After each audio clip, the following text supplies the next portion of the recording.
Hello and welcome back to the Louisville Cube League's archetype breakdowns for Vintage Cube. Today we're going to be talking about the Artifact Archetype. My name is Joey. I'm Prose. And the first thing I really want to talk about is, unlike some of the other archetypes, the Artifact Archetype is often paired with other archetypes in the cube. So there are going to be some cards that show up in a lot of these decks that we maybe aren't necessarily going to talk about today.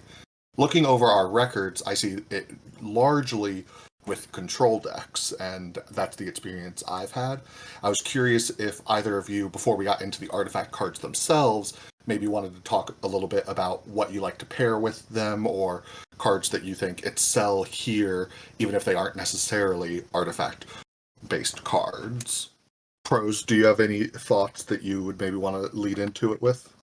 Yeah, I mean, I think that's all fair. I mean, there's definitely cards like, for example, Retrofitter Foundry and the Thopter Sword combo are a thing, and like, while you wouldn't consider a card like Gaia's Cradle an artifact card, that obviously synergizes really well with those kinds of things, but I do think it tends to lend itself well to these like control pairings.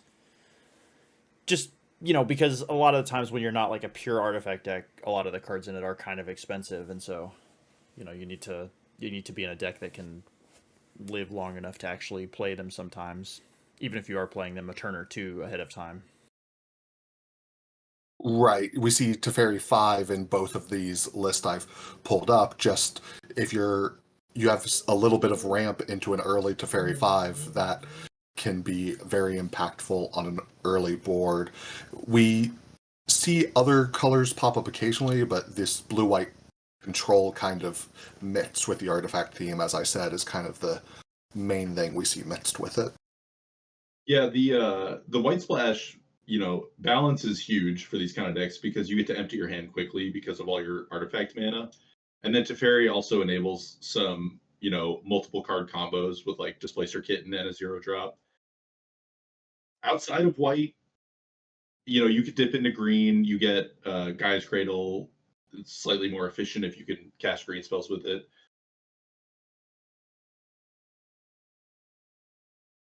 Sentinel of the Nameless City.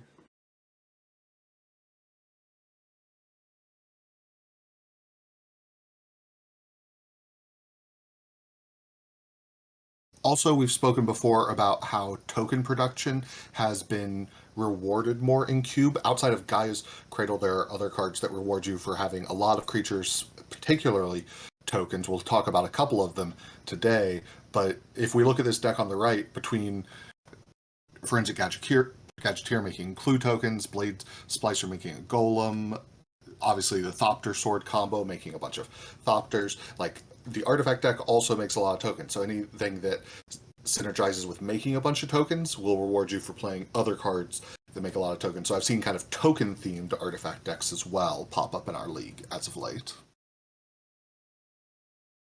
Yeah, and I think that goes to the main crux of these decks is that you just want as much material on the board as you possibly can, and that makes all of your other cards go that much harder when you do.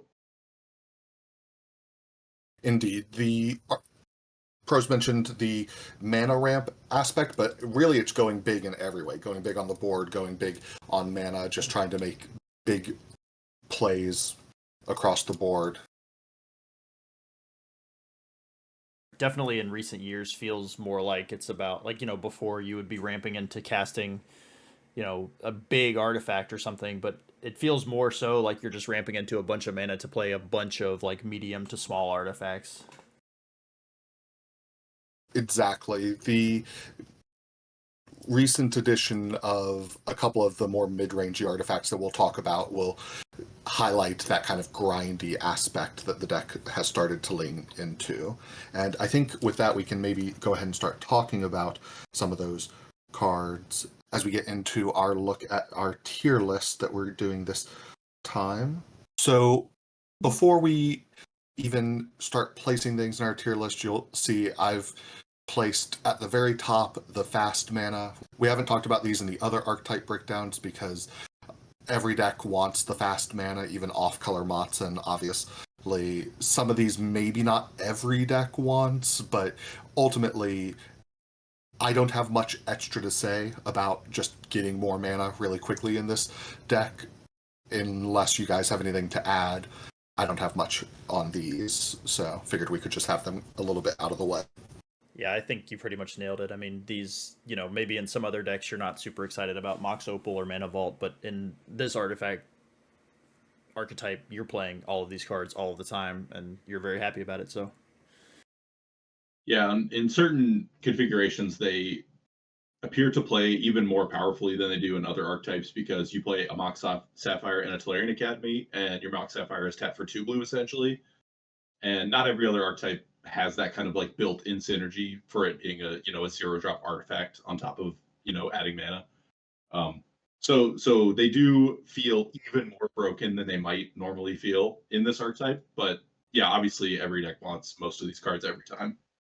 The other reason I felt like they were worth talking about, besides the fact that we're obviously going to highlight synergies of having a lot of artifacts, is that I think I'm very cautious to get into this archetype without like a pretty busted mana start. I think I've seen both of you go into it a little more willingly with a little less of a push into it, but if I don't have already a very powerful piece of ramp, I think I'm one of the players that stays away from this. So I was curious before we got into all the other cards, do you guys feel like your barrier to entry with this archetype is low, or you feel like on the same level?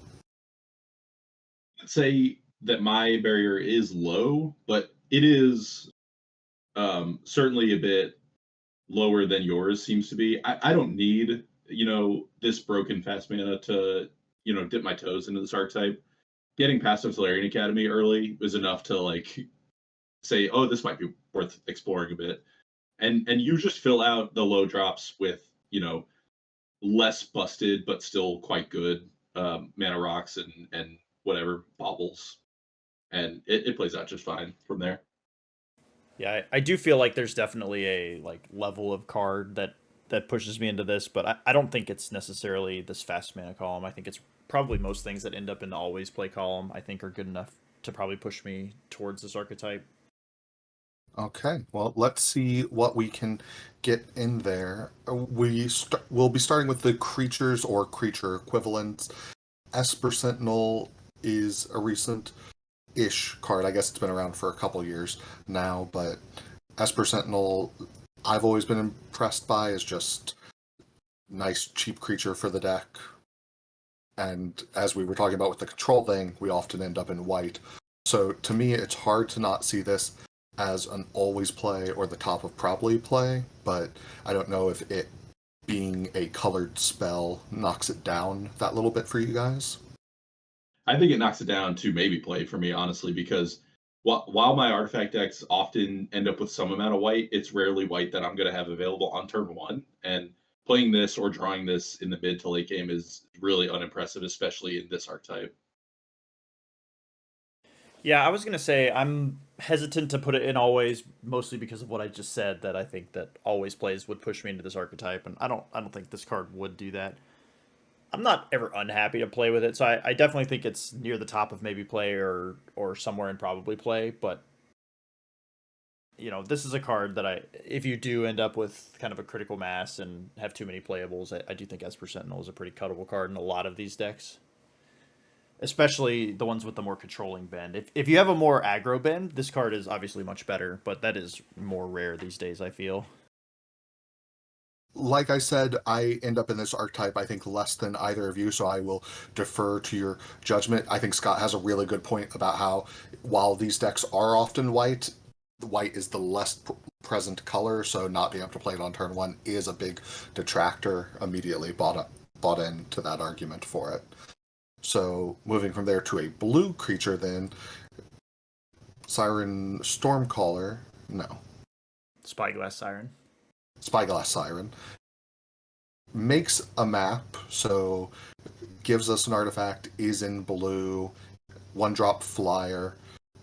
I don't know how much to value the 1-drops in this deck because of stuff like Tolarian Academy and other things that reward you for your critical mass of artifacts early.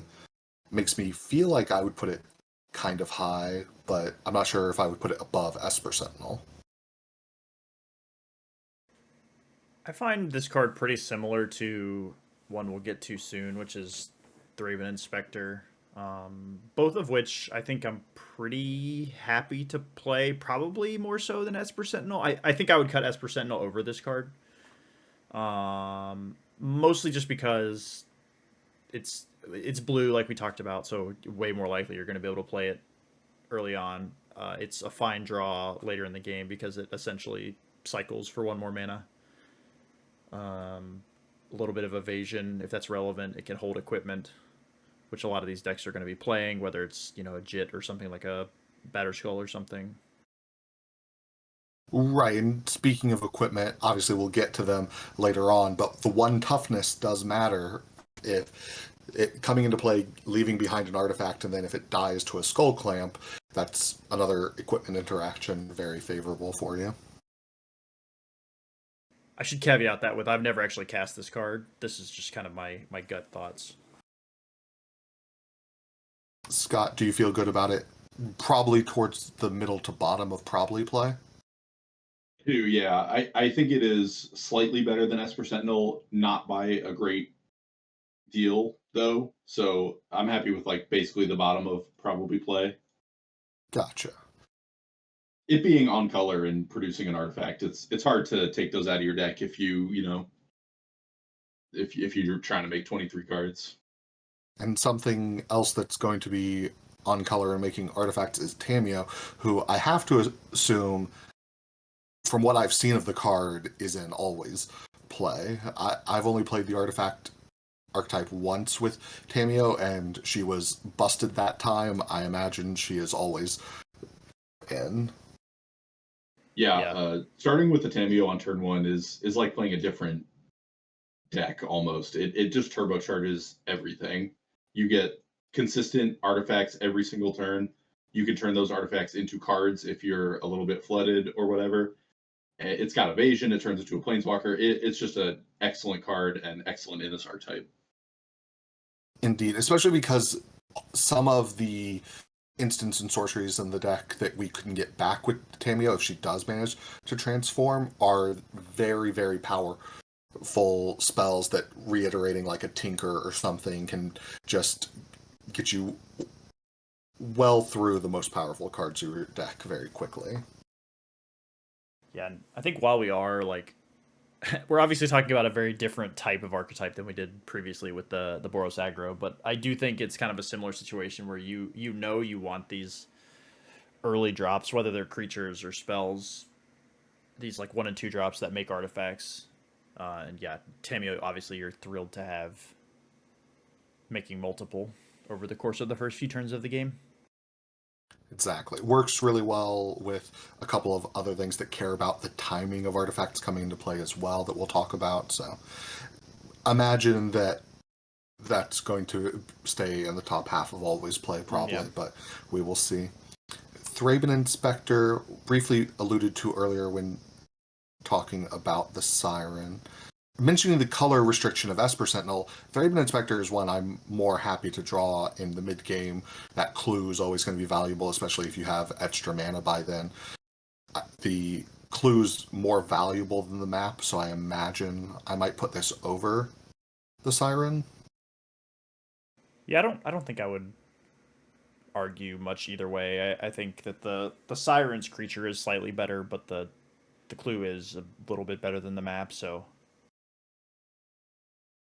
Yeah, and if you do happen to play it on turn one, it blocks slightly better too. I think it's extremely small margins here, but if I can cast this somewhat reliably and I have the slot, I'm happy enough with this in my deck. Moving on, Voldaren Epicure also makes an artifact.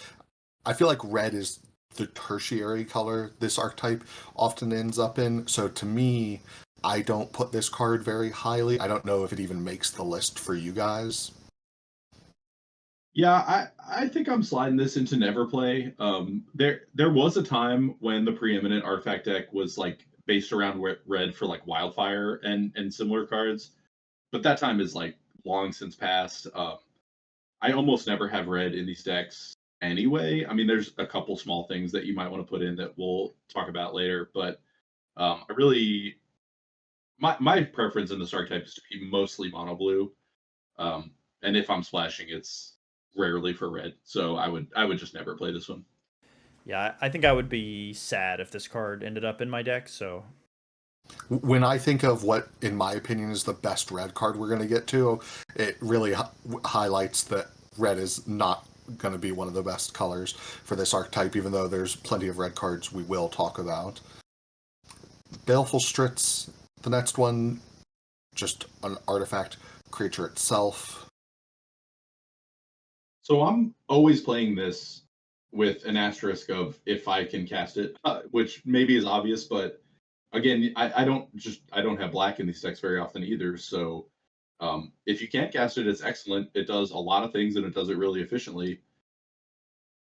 I'm not sure if that knocks it down a tier or whatever, but I think my initial thought was near the top of probably play. This definitely seems like a card that is around the like probably play always play line to me, because like you said, it's not the easiest thing to cast on curve, especially if you're not, you know, really full of black mana. So if you're playing black, if you know you're touching for demonic tutor, vampiric tutor to find your tinker or your other whatever combo piece you're looking for, it's really easy to just slide that in your 2-drop spot if you can cast it, and it's excellent. So I think probably play is where I'd put it as well. yeah, I think the way I would put it is that if I'm playing black, I would always play this deck, but I would not add black to my deck just for this card. I think, which is why. Yeah, completely agree.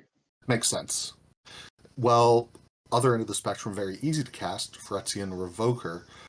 I'm not usually impressed with this card in the artifact deck, but I could be swayed to put it higher.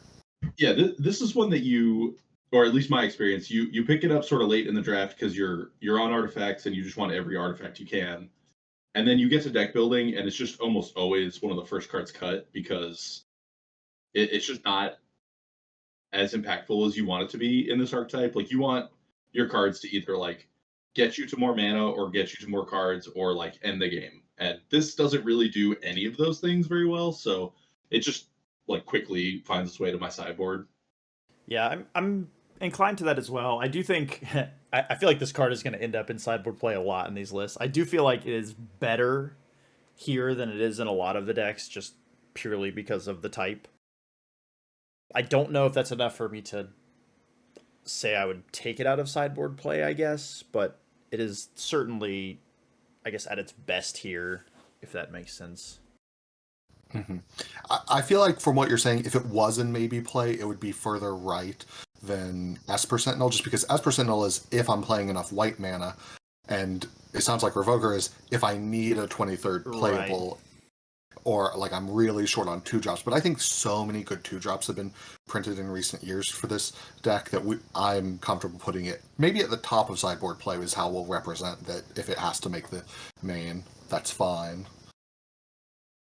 Speaking of a 2 that it took me a while to evaluate, but I now think is very gas, Securitron Squadron. Every time I've seen this card played, a match I'm watching, a match I'm in, it has impressed me. So I feel like I would put this probably towards the top of probably play. Like, if you have enough big stuff to do, maybe this isn't as impressive, but I really like this card. I feel like a large percentage of the time, these decks you're winning with creature tokens of some variety, so I think I would tend to agree. And it's a fine spell to cast on curve. If you're going to be curving into something like a Retrofitter Foundry, it's a fine spell to draw later in the game, when you can just make a bunch of copies of it that are huge. It's hard to imagine not playing this card at this point, I think, unless you just have some real weirdo like win condition in your deck. Because I mean, looking through the cards that you would usually consider the game enders here, so many of them are just token generators.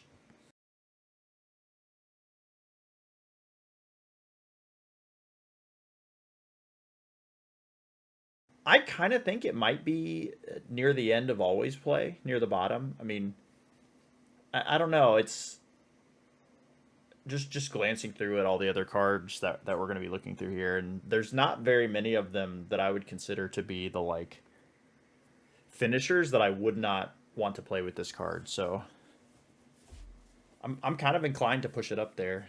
Scott, are you on the same page? I am. This is a white card that I would be extremely happy to splash for specifically. Because of what you all are saying, that it's great on two if you're producing a lot of tokens, as we said, this deck tends to do kind of accidentally. But also like drawing this late game in your Tolarian Academy fast mana deck, it just makes an imposing board all by itself. I think it's excellent. I would work very hard to put this into my deck usually. And the thing is that I don't even think you have to work that hard because the squad ability doesn't actually require more white mana. So Oh yeah, but I'm saying like if I have no dual lands or oh like sure whatever, sure I might throw a couple planes in my deck and just play it right. just like that. Like it is that strong when you get it off. Yeah, I mean you can kind of compare it to Intrepid Adversary, I think, but Adversary has an additional white like mana stress when you're casting it, whereas this one does not. So Yeah, we had a match recently. I think it was on camera in one of our more recent videos where my opponent went turn 2 Urza Saga Securitron Squadron and then made tokens, getting the counter, counting Securitron Squadron itself as an artifact. So those golems were scary from the get-go, even just casting it on turn 2, obviously with the token maker already played with it. yep. Okay. Speaking of making tokens, we do have another red card here in Iconoclast. Are we saying that the red mana bumps it down a fair bit, or are we very happy to try to go out of our way to play Iconoclast? Yeah, it's tricky because the color restriction is pretty severe, especially as we've noted that you're not often red in these decks. That being said, it is pretty powerful, but I think the color restriction is too tough for me. Like I would probably put it like near the top of maybe play, but again, it's an easy card to cut when you're getting down to the nitty gritty in deck building. Yeah, I would agree with that. If I was already in red for a few of these other cards, I'd be fine to playlist, and I think I actually did draft this card. Although that was in a more like spells oriented deck, so yeah, I think maybe play is the right spot for it. I'm not sure if I would put it above Esper Sentinel, but it's probably pretty marginal either way. Right. I think it's worth mentioning what you just said, though. The spells matter. Like I said, the artifact deck often gets combined with various things. We had 2 examples of the control combination, but Iconoclast is the first example we're really seeing of the spells, the Spellslinger archetype kind of melding with the artifact archetype in some ways. So it's not necessarily that it's a card for that deck that makes artifacts. It kind of can be a bridge between the two if you're seeing that option available and you have Iconoclast. Another difficult on the mana spell, Tide Hollow Sculler. I'm very high on Tide Hollow Sculler. I'm not high enough to say that it's not in probably play, but I think I'm surprised how much I already want to split the uprights between Thraben Inspector and Spyglass Siren, but I do feel like it, for me, would be between the 2 of them. Despite how similar they are. Right. I don't think I would argue that really. I think those cards all kind of live in a similar sphere for me. I do agree this card is very good. Similar to Baleful Strix, very good when you're casting it. I don't know that I would auto include it in decks as easily as I would Baleful Strix, so I do think it's lower than that. But I think probably play is a fair assessment of this card. Yeah, it's just tough, right? Because if you can cast this reliably, it has a good effect. It has a good type line, but I don't know how many of my artifact decks are going to be able to do that. I might knock it down a little bit, but I'm also fine if you all want to keep it there. I think, to me, Spyglass Siren, the map is just so much worse than a clue that, as Prose, I think said haven't actually played with the card yet, but it has yet to be all that impressive. The fact that it's flying and can get through doesn't synergize much with other things in the deck outside of the few equipments we mentioned, but so just out of a lack of so far being impressed by the Siren and consistently historically seeing the effect of Sculler, I think I still want to put it just above for now. Okay. Nettlecyst, not a creature itself, but it has living weapon, so essentially a creature. We mentioned how wide this deck can go with a lot of tokens. 3 mana, I feel like, is an awkward amount of mana for the artifact deck, as there's a lot of 2 mana ramp artifacts, so sometimes you can skip over 3. So that's the only reason why I think I'm a little lower on this card, despite its effect being pretty promising. I think I'd consider this, and this isn't meant to be an insult to this card necessarily, but I do think this is the worst of the equipments. The casting cost is a little awkward. It does make essentially just a construct, right? But I don't know. I don't know why I kind of shy away from this card. I'm in kind of the same boat as you, that I want to put this maybe lower than I feel like we should with this deck, because obviously it synergizes so well with everything else. But if you look at the other equipment, Cauldron Complete obviously has a billion keywords on it. Batter Skull, kind of the same way. Jit, uh, everybody knows, a million abilities. So it's just kind of weird that it's just this big creature that you can just block forever, essentially. Now, if you do have something like, these evasion creatures, obviously, that kind of amps it up to 11, but... Yeah, I don't think we should discount that too much, because, if your Tameo survives for a few turns and then you put a Nettlecyst on it, suddenly they're almost dead. Like the damage adds up pretty quickly and kind of out of nowhere sometimes. I think for me, this is going to be near the top of probably play, but I do agree that the best versions of this deck don't really get down with like cast a Nettlecyst on turn 3 and now you're being pressured. You're like, that's not really how these decks typically play out. But I don't think I'm cutting this card from my deck Right. very much. I was curious if I could talk you into combo play for when you have Stoneforge Mystic and maybe not too many other equipments, or if you just have a bunch of flyers, like 2 different routes into playing it. But it sounds like maybe you're putting it high enough that dropping it down there isn't where we should be putting it. Yeah, I definitely don't think you need Stoneforge Mystic to play this card. And, if the worst thing that it is a 3-drop construct, essentially. I mean, a lot of times, that's what a card like Urza or the Karn Planeswalker is at the end of the day. So those cost 4 mana. So I think it's probably pretty fair to put it in a spot like that. For sure. And again, I think it's only because in my head, you can so easily skip 3 mana consistently. So those 4 mana spells are not often a turn later than Nettlecyst would be. And to be clear, obviously, if those cards stay in play, they are much better than Nettlecyst, but a lot of times they don't, which is, kind of where my comparison there came from. If all those cards do is create a construct, we've accomplished basically the same thing as casting a Nettlecyst. Trinket Mage would be next. Obviously, this is going to depend on cards you've taken before it most of the time, but like I said, I'm not interested in getting into this archetype if I don't already have some pretty good Trinket Mage targets. And mentioning that Academy pushes you into it, I have to imagine that could also mean you hopefully already are picked up a couple of 1-drops before you see Trinket Mage. So where are we thinking Trinket Mage would go?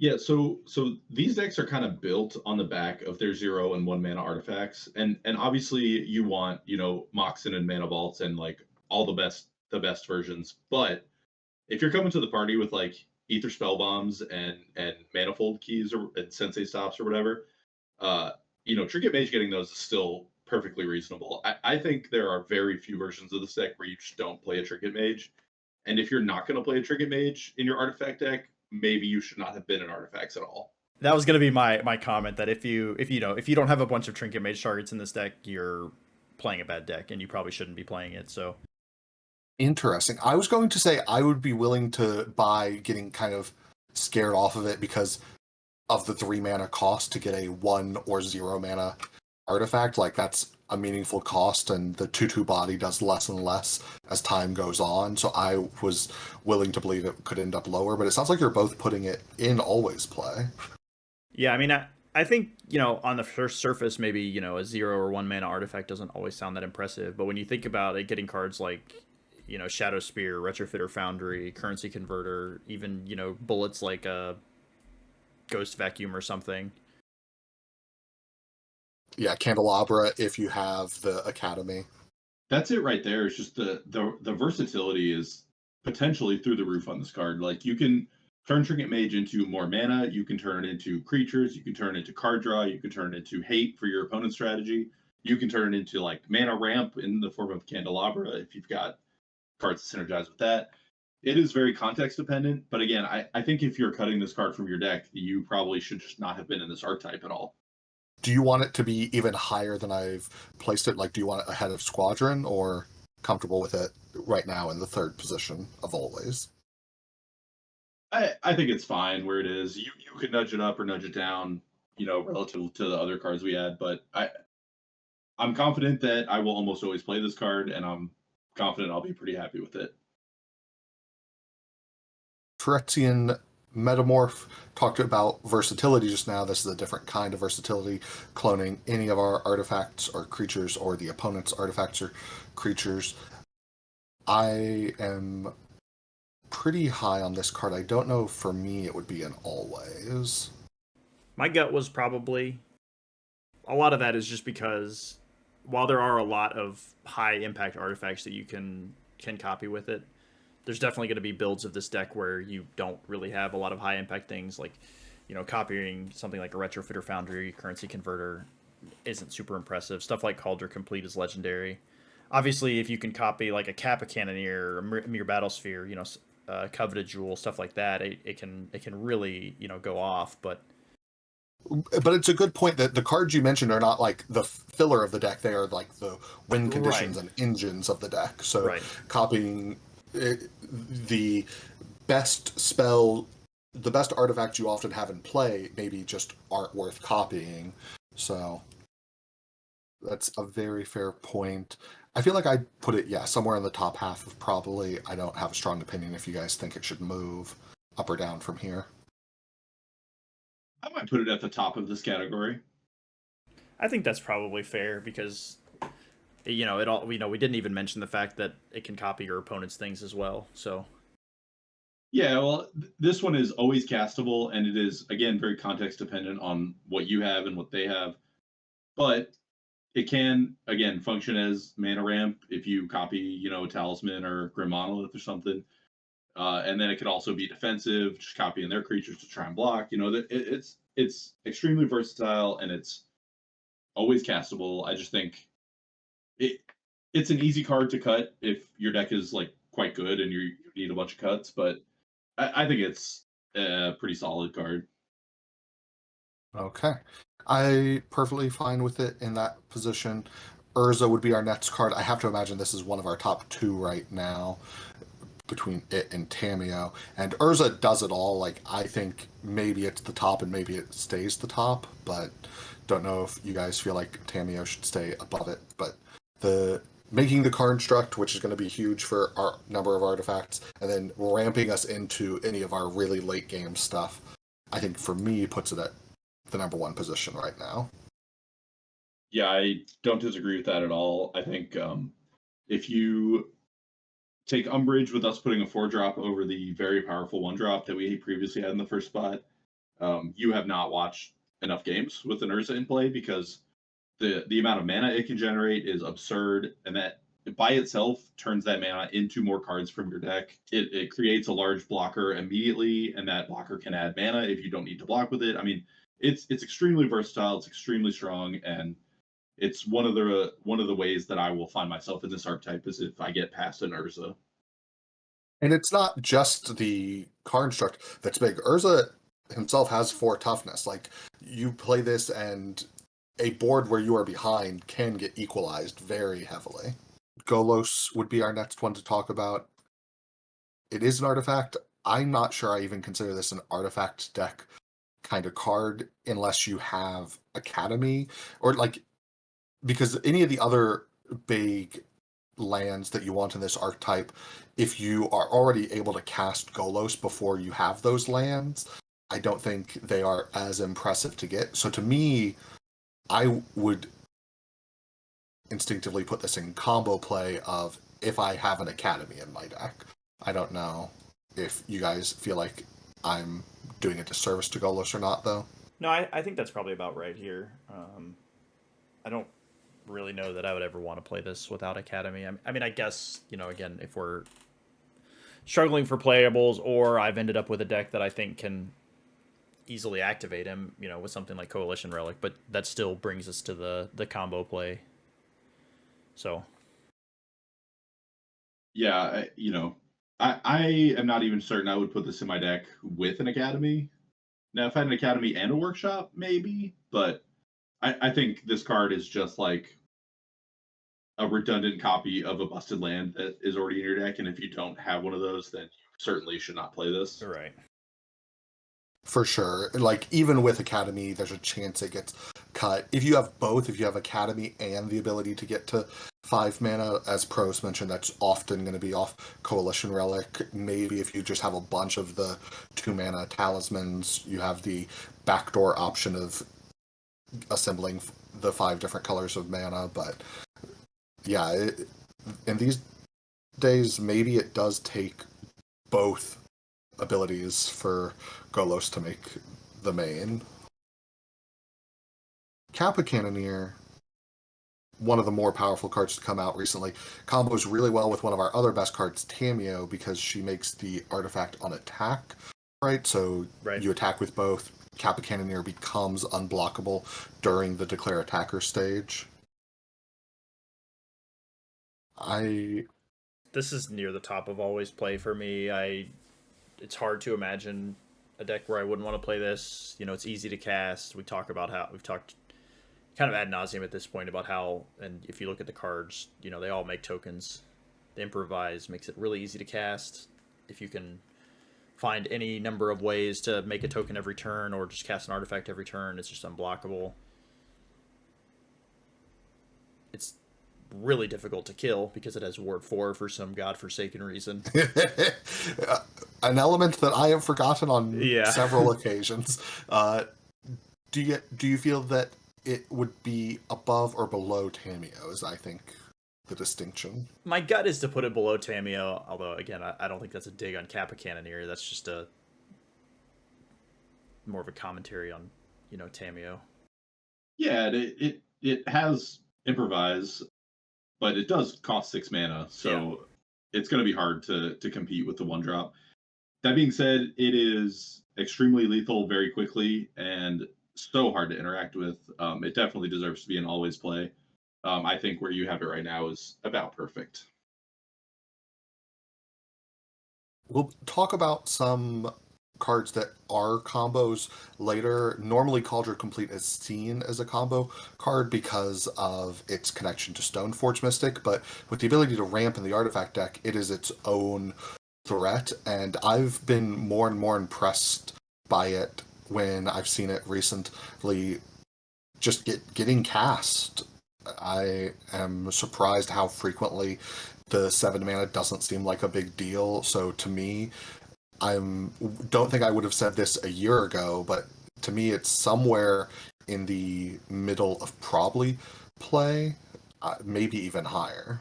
I kind of think I would prefer to have this in my deck to Nettlecyst, but that is a bit context dependent, I think. So maybe, like you said, maybe just the middle, like slightly below it is fine. I mean, if we're very heavy mana ramp, I would prefer to have this to Nettlecyst in my deck, but maybe if you're more the like control oriented, maybe Nettlecyst could be better. I think I agree with you that unless Scott wants it lower, I think I would also prefer to have this over Nettlecyst a lot of the time. I'm happy to be outvoted here, but I would not put this in my deck unless I have Stoneforge Mystic pretty much anytime. Really? Okay. I mean, I will allow that to speak to it going below Nettlecyst, but I feel like we're gonna outvote you and still keep it in probably play. Yeah, that's fair. Mere Battlesphere, definitely less impressive than it was when I first started playing Cube. I don't know. I don't really have a good gauge on how likely I would be to put this in my deck without some compounding factors that make it better. I was gonna actually defer immediately to Scott on this one because I was curious about how he would rank this also 7-drop compared to Cauldron Complete. I would be more apt to put this into my deck. I'm not excited about it, and I'm really only looking at it as like a low, like one of the lesser Tinker targets. Mm-hmm. I don't love it. I would probably put it above Ultra Complete on this current tier list. But Obviously, you're it's quite saying impactful if you resolve it, but okay, because it sounded like you were saying overall for you it's in maybe play. Like we overruled you on Culture Complete, but it sounded like your instinct would be down in maybe play. Is that fair or maybe like the very bottom of probably play. I don't love if this card is in my deck just to be hardcast. Yeah, I mean, I think that is true, and I'd say that's even true of Cauldron Complete. That you'd prefer to be like tinkering or cheating into play somehow. And I guess if either of these cards is your premier tinker target, maybe you're a little bit sad. But the value of Battlesphere especially goes way up with something like a Metamorph or Securitron Squadron Securitron making Squadron, those tokens more of a threat? Yeah, That's stuff true. like Saheeli, Displacer Kitten. There's a lot of things that send Battlesphere to the moon, but yeah, on its own, I think I'm fine with it near the end of probably play. Because you always do, similar to 1-drops, you always do want these, even though we talked about these decks being more inclined to go wide than tall. I think you do always want these big spells in your deck just for those games where you do just draw all your mana ramp and just plop a big dumb thing into play. Even if it's a mere Battlesphere, oftentimes on turn 2 or 3, if you can put that thing into play, that's going to be more than enough. Speaking of big things, Triplicate Titan, I'm not confident I even think of this as an artifact card. I think of it as a flash card, a sneak attack card. So to me, I wasn't sure. Like, if you guys don't have experience, even as a tinker target, it doesn't seem that great to me. So I would drop it down into never play probably. But Agree. Yeah, I think Okay. I'm on board with that. Yeah, I mean, you'd much prefer to have this in a flash deck or sneak attack, like you said. Now, we mentioned how for the 7-drops, obviously Tinker cheating them out can be good, but I think they can still make their way into the deck through other means. Blightsteel, I'm not thinking I would ever play without Tinker, though, so that leads me to want to put it in combo play. I think we would be fine to put some Tinker-only cards in combo play.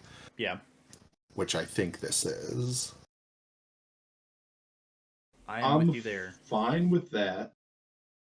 I will note that I do think this is a pretty low quality Tinker target as well, although it has been getting a little bit better lately. If you wind up with a Lightning Reefs or the 1-drop, the boots, Lava Spur boots, it adds a little more value to this, but generally it is pretty hard to actually kill someone with if they have any kind of board. For sure. Neither of the cards we're putting in combo play we've been thrilled about, so even though there's only the 2 of them, consider them at the far right of any combo cards we might put in, because, yeah, not the most thrilled about either of them. Certainly. Walking Ballista, just the fact that it fits anywhere along the curve, that it can maybe be a kill condition depending on how your deck's set up, I feel like it's so expensive that I never feel super impressed by it, but I can't imagine ever cutting Walking Ballista from an artifact deck. Same. Yeah, I agree. It is quite flexible, and if you do happen to, generate a ton of mana or potentially even infinite mana, it's a great card to have in your deck to just, Trinket Mage up and kill them immediately. Would you put it above or below Trinket Mage? I feel like I would argue pretty heavily it still goes below Squadron, but I think that's actually interesting because both cards are like quite versatile. I think I'm going to give the edge to Trinket Mage just because I feel like you get more flexibility for less mana with Trinket Mage.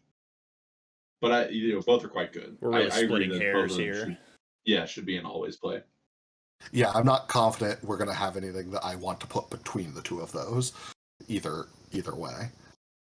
That was the last of our creatures, I believe, except for some we'll talk about in combos later. But now we have just other artifacts to talk about. Lion's Eye Diamond, I didn't put up with the broken mana because obviously it has a big cost associated with it. A cost that I can't imagine we're usually paying in the artifact deck, so in my head this is maybe a never play, but since it's a zero cost artifact, I wanted to at least talk about it, give you guys a chance to talk me out of being so low on it. I think I would put it into combo play purely because one of the angles of this artifact deck that we have not discussed, which may be because we are kind of numb to it currently because of some cards that get removed from our vintage cube, is that it is pretty easily to build an artifact bent storm deck with Underworld Breach and, like Black Lotus or Lotus Petal or something. And, if you're doing that, obviously Lion's Eye Diamond is incredible. But when you're doing basically anything else, I think Lion's Eye Diamond is unplayable in this archetype. I'm not confident I've ever seen the artifact overlap with that element of the deck, though it makes sense that with Trinket Mage and other cards that maybe are searching out artifacts that it helps assemble it a little bit. I do think it's definitely more rare than it used to be because, your Storm decks used to be more reliant on, a card like Time Spiral, which obviously synergizes with Tolarian Academy very well. But I think the angle is still there, even if it is not the optimal way to build that deck. Okay. I'm going to suggest top of combo play. For another aspect we haven't really talked about in these decks yet, but the more combo centric versions of this deck love to have draw sevens in them because you just play out all your artifacts, cast a draw seven, and refill, and then keep going. And in those builds, I could see playing a Lion's Eye Diamond, especially if you have Echo of Eons. Again, those are harder to come by because you need like lots and lots of fast mana, and that's stuff other players are just going to take incidentally from you. But I do think it is quite good in like the exact right builds of this archetype. Right. Unlike the other combo cards where we're going to talk about the cards that we want them with later. Lion's Eye Diamond, we're not going to end up talking again about any of the cards we want with it for the most part, but the Storm or when you have a bunch of the draw sevens makes sense to then have this card back on the table. Lotus Petal, similar in that it makes mana, one-time use. I feel like the artifact deck is all about consistency of making mana, so to me, again, I am not very high on this card, but would be willing to be won over again. I'm not going to fight you on this one. I am in the same boat. I think one-shot mana is not... I mean, obviously, something like Black Lotus aside, one-shot mana is not really what you want to be doing here. So many of your cards want your artifacts to stay in play or just have a high artifact count to begin with, so... Yep, I agree completely. At best, I would put it in combo play for a similar reason, but I don't even think I would fight for that with this card in this archetype. I would put it above the Epicure, though, just while we're splitting hairs.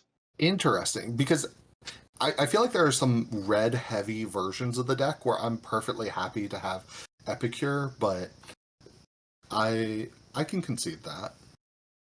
Like, if I have Tinker in my deck and, like, a couple of Moxen or something, maybe I'm willing to throw Lotus Petal in there just for, like, the off chance of a turn 1 tinker, but yeah, whatever. It's fine down here.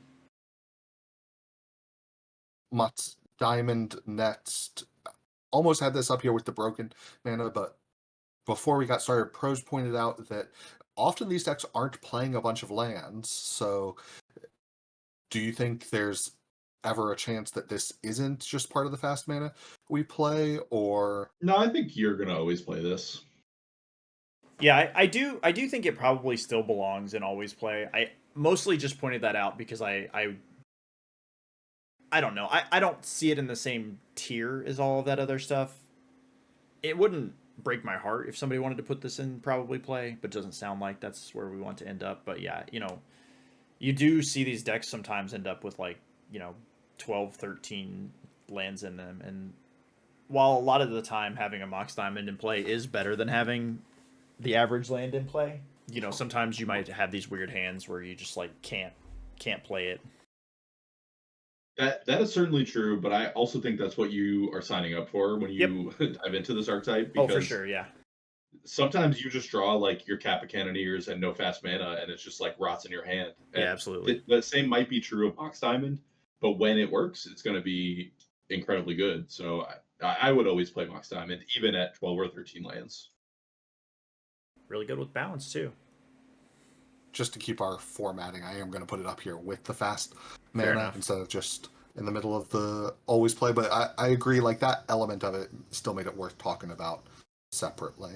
A couple more 0-drops to go, both baubles. I'm not sure I differentiate between the two baubles that much. I think Mishra's Bauble and Urza's Bauble. Mishra's Bauble being able to give you a pseudo scry with a fetch land does make it slightly better in my mind, but I have to imagine I'm still probably putting these right next to each other. Agree, yeah. And yep. There's so much that cares about having a number of artifacts that unless I don't have anything that cares about number of artifacts, this is an always play, right? Yeah, the opportunity cost of putting both of these cards in your deck is just so low, and in this archetype specifically, it can do more than just sit on the battlefield or draw you one card, So I'm just always playing these cards in mostly any deck, honestly. Yeah, maybe just because they're so unimpressive, because their impact is not felt that much, I instinctively put them at the bottom of always play, but make no mistake, they are definitely cards that are always getting played, and with Kappa Cannoneer or Urza, they have extra text to them, just triggering the Cannoneer, tapping for blue with Urza. I find it difficult to really evaluate what they should be over on this line, because again, all these cards are definitely always making the deck. Yeah, I mean, I think they're probably going to hang out at the bottom of always play just because they are kind of unimpressive, kind of just role player cards that you probably won't cut them very often, but they also don't meaningfully help you win a game. They just kind of support all your other cards, but they're good and you will almost always play them. So always play, I think, fits. It is in this moment exactly that I'm realizing that Emery is no longer in the cube, because that was a comment I was going to make about these cards, that obviously they're way better if you can recur them with something like Emery, but no, she is unfortunately left the cube for now. She's on vacation. It's fine. Zern Orb is the next card to talk about. I don't consider this an artifact card, especially since Crucible also isn't in the cube anymore. Speaking of the cuts, to me, this is a never play unless you're just talking about a 0-cost artifact and you want to play it for the artifact synergies. I mean, I'd play it with balance, so maybe that's enough to put it into combo play, but that's about the only reason. I had forgotten about that, and I really like that, so I'm going to put it towards the top of combo play. But yeah, I agree with that. Yeah, you're not ever putting this in your deck, in a deck that you should be playing artifacts in without balance. So balance was a really good call out, though. We'll get to it in a little bit, but yeah, good catch. Aether Spellbomb next. I like having Aether Spellbomb, Trinket Mage, or Urza's Saga. Plenty of ways to get it. It can be an answer to just whatever problematic creature you're seeing from the Reanimator deck or anything like that. So I'm pretty high on Aether Spellbomb. Still probably bottom of always or towards the top of probably for me, but I could be talked up or down from that pretty easily. I would go top of probably personally. I think there's a lot of a lot of 0 and 1 drops, and I could definitely see this card getting pushed out for like fast mana or something. But yeah, I mean all the points you made for it are very strong card. At the risk of dating myself, when I was in high school, Old. Mirrodin came out. Yes, yes, yes. And if you had told me back then that in a collection of maybe the most powerful cards ever, uh, Ether Spellbomb was going to be like prominently featured in the cube, I wouldn't have believed you, honestly. But this is an always play for me in these decks, especially if I have, Trinket Major or Saga ways to like incidentally have a tutor target that affects the board, Um, and when it doesn't, when you don't need it to do that, it just draws a card or sits in play to tap for mana with Urza or trigger your Cap Cannoneer. Like it's so versatile. I'm probably always playing this in my Academy decks or my Artifacts decks. Yeah, I think I'm willing to move it up to below the bauble. One interaction I really like with the deck is that its abilities don't, I believe neither of them require a tap, correct? So that you can use Urza tapping the spell bomb to activate itself. Yeah, and what a way to protect your Urza from removal or whatever. If you have a Spellbomb in play and you cast an Urza, they cannot kill it. So good. Candelabra, I don't know that if we want to put this in combo because it is mostly just a Tolarian Academy card. It being a one-drop artifact gives it some extra value outside of that, but hard to imagine I'm playing it without Tolarian Academy. Yeah, I mean you could probably stretch with Workshop maybe, but yeah, I think you could put it in your deck with just a Workshop, assuming you have, the requisite number of like big artifacts to cast with your Workshop. I also want to point out that with a Forensic Agiteer in play, it generates a mana, which is not nothing. It's not a huge thing, but it is something that will come up. Um, I do think I'm gonna settle with it in combo play because those things are like not that impressive if you don't have either of the multiple mana producing lands. So, but quite good if you do. So keep an eye out for it. I moved it to the top of combo play because all the cards you mentioned are cards we actually wanted the deck outside of the combo. So to me, that moves it to the very, very top of that list, even though a lot of those cards we haven't gotten to yet. Chromatic Star. Chromatic Star has the added benefit of triggering on when it is sacrificed. So if you have other things that sacrifice artifacts, it will still trigger to draw you a card. Actually, it's just when it's put in the graveyard, not even when it's sacrificed. So there's not that many of those outside of Tinker, and if you're tinkering, you're already doing pretty well. So to me, there's just so many good one drops. Like looking at all the one drops we still have to go, to me, it's so likely that this could end up on the cutting room floor. So to me, I would put it towards the bottom of probably or towards the top of maybe. Even though it's versatile, it replaces itself. It doesn't have that added like powerful mode like the Aether Spellbomb does. I'm fine with those placements. I will say that you have to be aware that its stock will rise the more you're trying to splash colors or specific cards, even. Um, but if I don't have a need for the like mana fixing aspect of it, it is a card that can be cut. So, bottom of probably, top of maybe. A fine card to have in your deck. It's just not as impressive as the other options. that was exactly my thought. So like almost to the word, like to a creepy extent. That was almost exactly my thought. I Yeah. mean, listen, you're trying to ape off of my excellent elocution. Is that a word? It is now. Nice. Well, let's see if Scott can be less creepy while we talk about Currency Converter. I'm very high on Currency Converter. I feel like I've seen both of you play it a fair amount too, so I have to imagine we'll be on the same page of putting it towards the top of probably. Yeah, this one's a hard one to evaluate because it is kind of like generically powerful. It gets better if you are incidentally discarding cards, which this archetype doesn't do all that often. But it can mitigate your flooding draws while also producing more artifacts along the way. I don't know. I'm not sure where I want to stick this one. What do you think, Prose? I think top half of probably play is probably it for those reasons. You know, it's for some reason in my head a lot of times I group this card with Retrofitter Foundry, but I think Retrofitter Foundry is way better. Oh yeah. But so, you know, like you said, you're probably always playing it unless you have like, you know, a lot of these other one drops. But it's not winning the game on its own like some of this other stuff a lot of the time. So it's more cuttable than a lot of stuff. I think I might even put it below Thraben Inspector, honestly. Okay. I'm perfectly fine.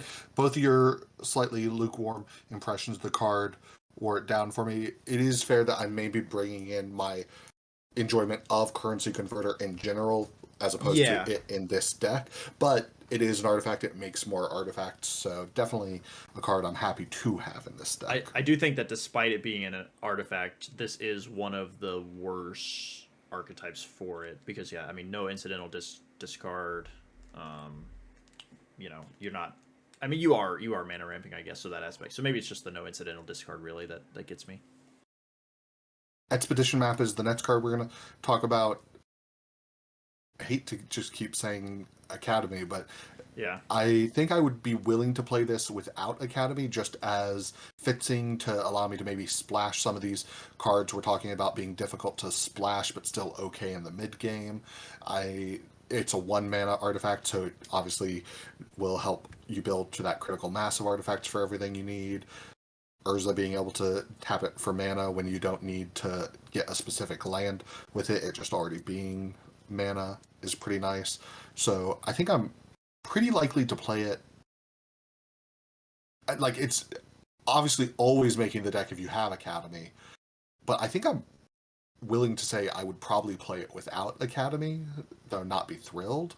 I think there's a decent chance if you're playing this deck that you are going to have a target for this that's worth it, whether it's Academy, Workshop, Urza Saga, you know, like a splash land that you need or something, Ancient Tomb even sometimes.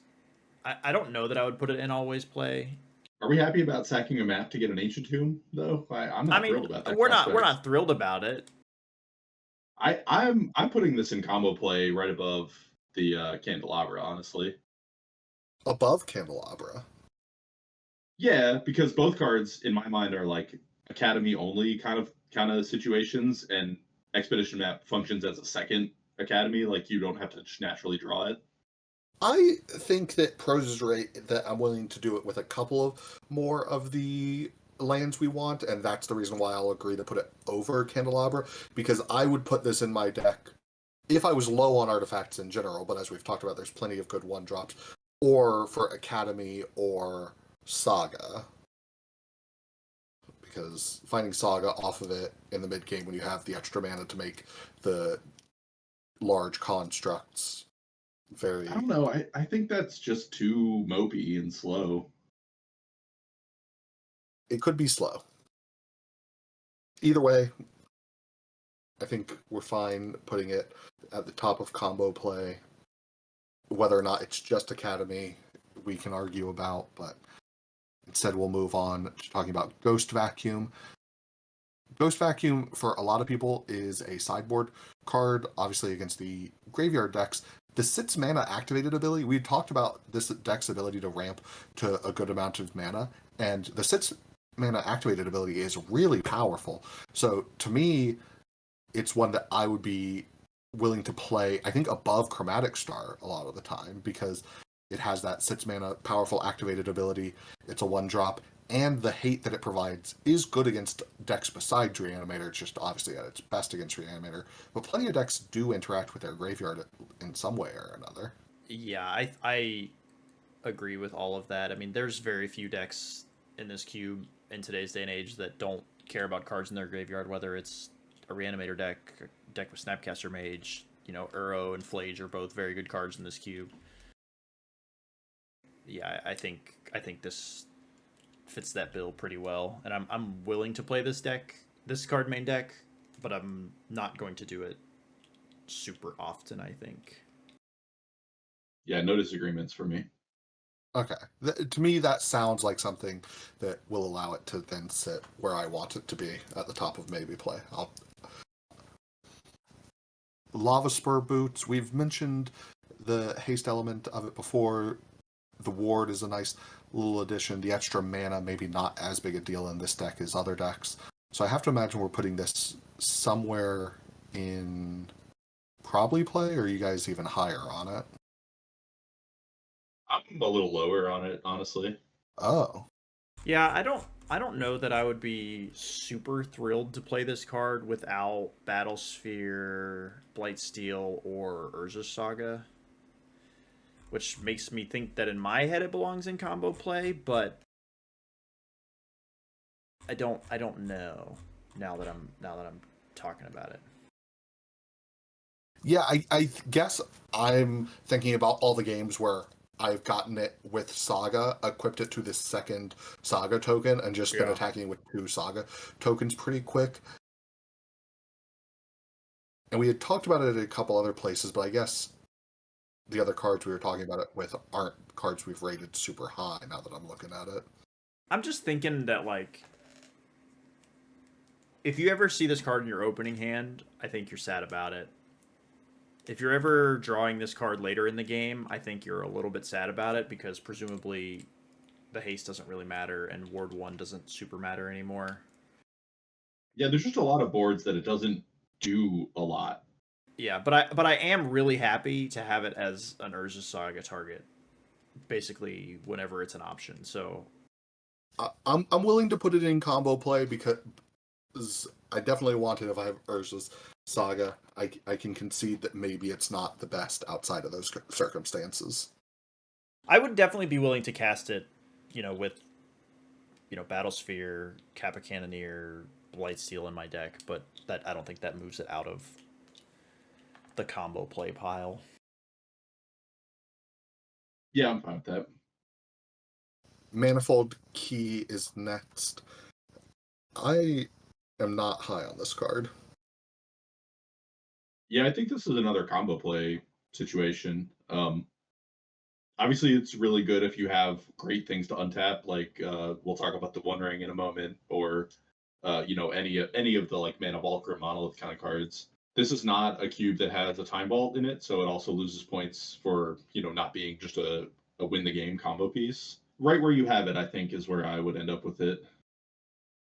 Yeah, I hadn't been thinking about the monoliths. I'd mainly been thinking about the One Ring and Candelabra, 2 cards that are already so powerful that, like, getting their effect again is obviously nice, but they're so powerful already that a card that only works with them I wasn't super big on. But mentioning the monoliths is a really good point. Yeah, I mean, there's a lot of. I mean, I'm not gonna sit here and count, but I'd say fully like a third of the cards that we're gonna end up putting on this ranking, I would be happy to play this card with. So there are a lot of cards that make it into a combo worth playing, but you do need something, whether it's a monolith, even something like Coalition Relic, the artifacts that draw cards. Yeah, but yeah, I'm not happy to play this without some number of those things. The unblockable ability isn't for nothing on this card as well, but that's a secondary gain, I think. You're not playing the card for that ability. Mm-hmm. Portable Hull, our removal spell in one of our controlling colors. Pretty versatile in the early game if we have early white mana. So I'm pretty happy to have it a lot of the time, especially when you get to play your interactive spells that are also artifacts. I think of old versions of the cube, it was like Executioner's Capsule, just things that will trigger your stuff that care about artifacts that are also your interaction, make me pretty high on it, despite the fact that within the total grand scheme of interaction, I'm pretty low on it. But for this deck, it's hard to imagine I'm not playing it. I would agree with all of that. It's an early game answer. It's something that you can put something in a hole, you can tinker it away a couple turns later, you can sit there and tap it for mana with Urza. Basically any configuration of this deck, I think you're happy to have this card, assuming you're playing white and can cast it. I feel like I just keep putting the new cards at the bottom of always play, but I do feel like I like this less than Spellbomb, but I'm willing to be talked above that. I'm fine with it under Spellbomb, just for the mana issue. Again, I don't want to harp on that, but sometimes it's hard to get a white mana, especially early if you need it early. Yeah, I think that a lot of the time, as we looked at those two example decks, a lot of the time you are playing blue and white with this deck, and a lot of the time you have plenty of blue and white mana. But I think there's something to be said that maybe the best versions of this deck are going to play a lot of colorless sources, because Urza Saga, Workshop, I don't have any of this 2-mana lands on this list, but a lot of those just, you're generating so much colorless mana, it can be a hindrance. Yep. The next card to talk about would be Retrofitter Foundry. Retrofitter Foundry is going to be definitely in the top half of always play, right? Yeah, I think for me, it's either directly above or directly below Securitron Squadron. Probably directly above it. But, yeah. Neither of you wants to argue for putting it above Cannoneer? You could make an argument for it. It is effective from turn 1, basically, and only gets better with the more mana you have. It works, obviously with Tolarian Academy, but also would work with a Gaia's Cradle if you had that instead, kind of like a poor man's academy. Yeah, I think I'm gonna go over Kappa just for the 1 mana versus 6 mana discrepancy again. Yeah, I think that if I was drafting this deck and I was offered a pack with Retrofitter and Kappa in it, I would probably take the Retrofitter a lot of the time. So, okay, that was my instinct as well. So just wanted to clarify. I do think that these two are very close, and we might not end up putting anything else between them. But yeah, making that pick would absolutely break my heart. By the way, yeah, so. oh for sure. Ideally, you have signaled very strongly that you're the artifact drafter, and then you just wheel a Cannoneer. Wheel right? a Cannoneer, yeah, that's true. Yeah. Whereas Retrofitter does not wheel ever. Exactly. So. To that element, it's important to think about which one's more likely to wheel. So even though Retrofitter might be the card we want more, even if it wasn't, it might be the correct pick in the pack. Right. Sensei's Top. I'm not a fan of this compared to a lot of the other 1-drops, even though maybe this deck ends up with the 1 extra mana more frequently than some other decks to be able to use the ability. Are either of you very high on Sensei's Top? I would put Sensei's Top in combo play because of a card that I think we forgot to put on our list, which is Bolas' Citadel. That is true. I had it on the list of cards to leave out just because I saw it as not a card that I've seen in an actual artifact deck so much. I usually see it in more of a combo deck that features just these 2 artifacts. Right. But it ends up in your artifact decks sometimes because you already want Tinker, and that's just a good Tinker target. But it is kind of a rough road to travel when your Bolas Citadel shows you a mere Battlesphere or something. It's right. I guess I'll pay 7 life, but I'm not happy about it. Yeah, I think there was a time not long ago where that was, I think, the premier, I guess you would call it, Tinker combo strategy. But I think now it's been usurped by Coveted Jewel combos. Coveted Jewel and Portal to Phyrexia, yeah. Not too long ago, 5 years ago.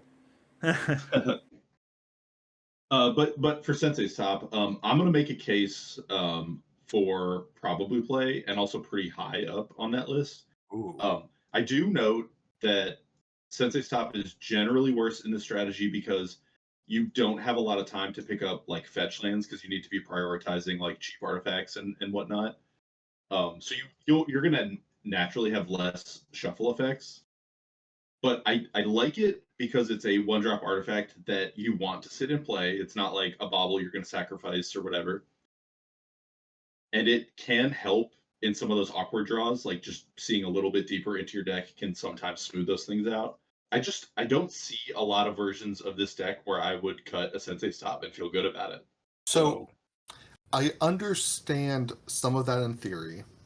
What I want to propose is also something in theory, where if we're talking about one mana artifacts that can like smooth out some of those operations, I think in practice, currency converter is maybe just going to do that better than Sensei's Top.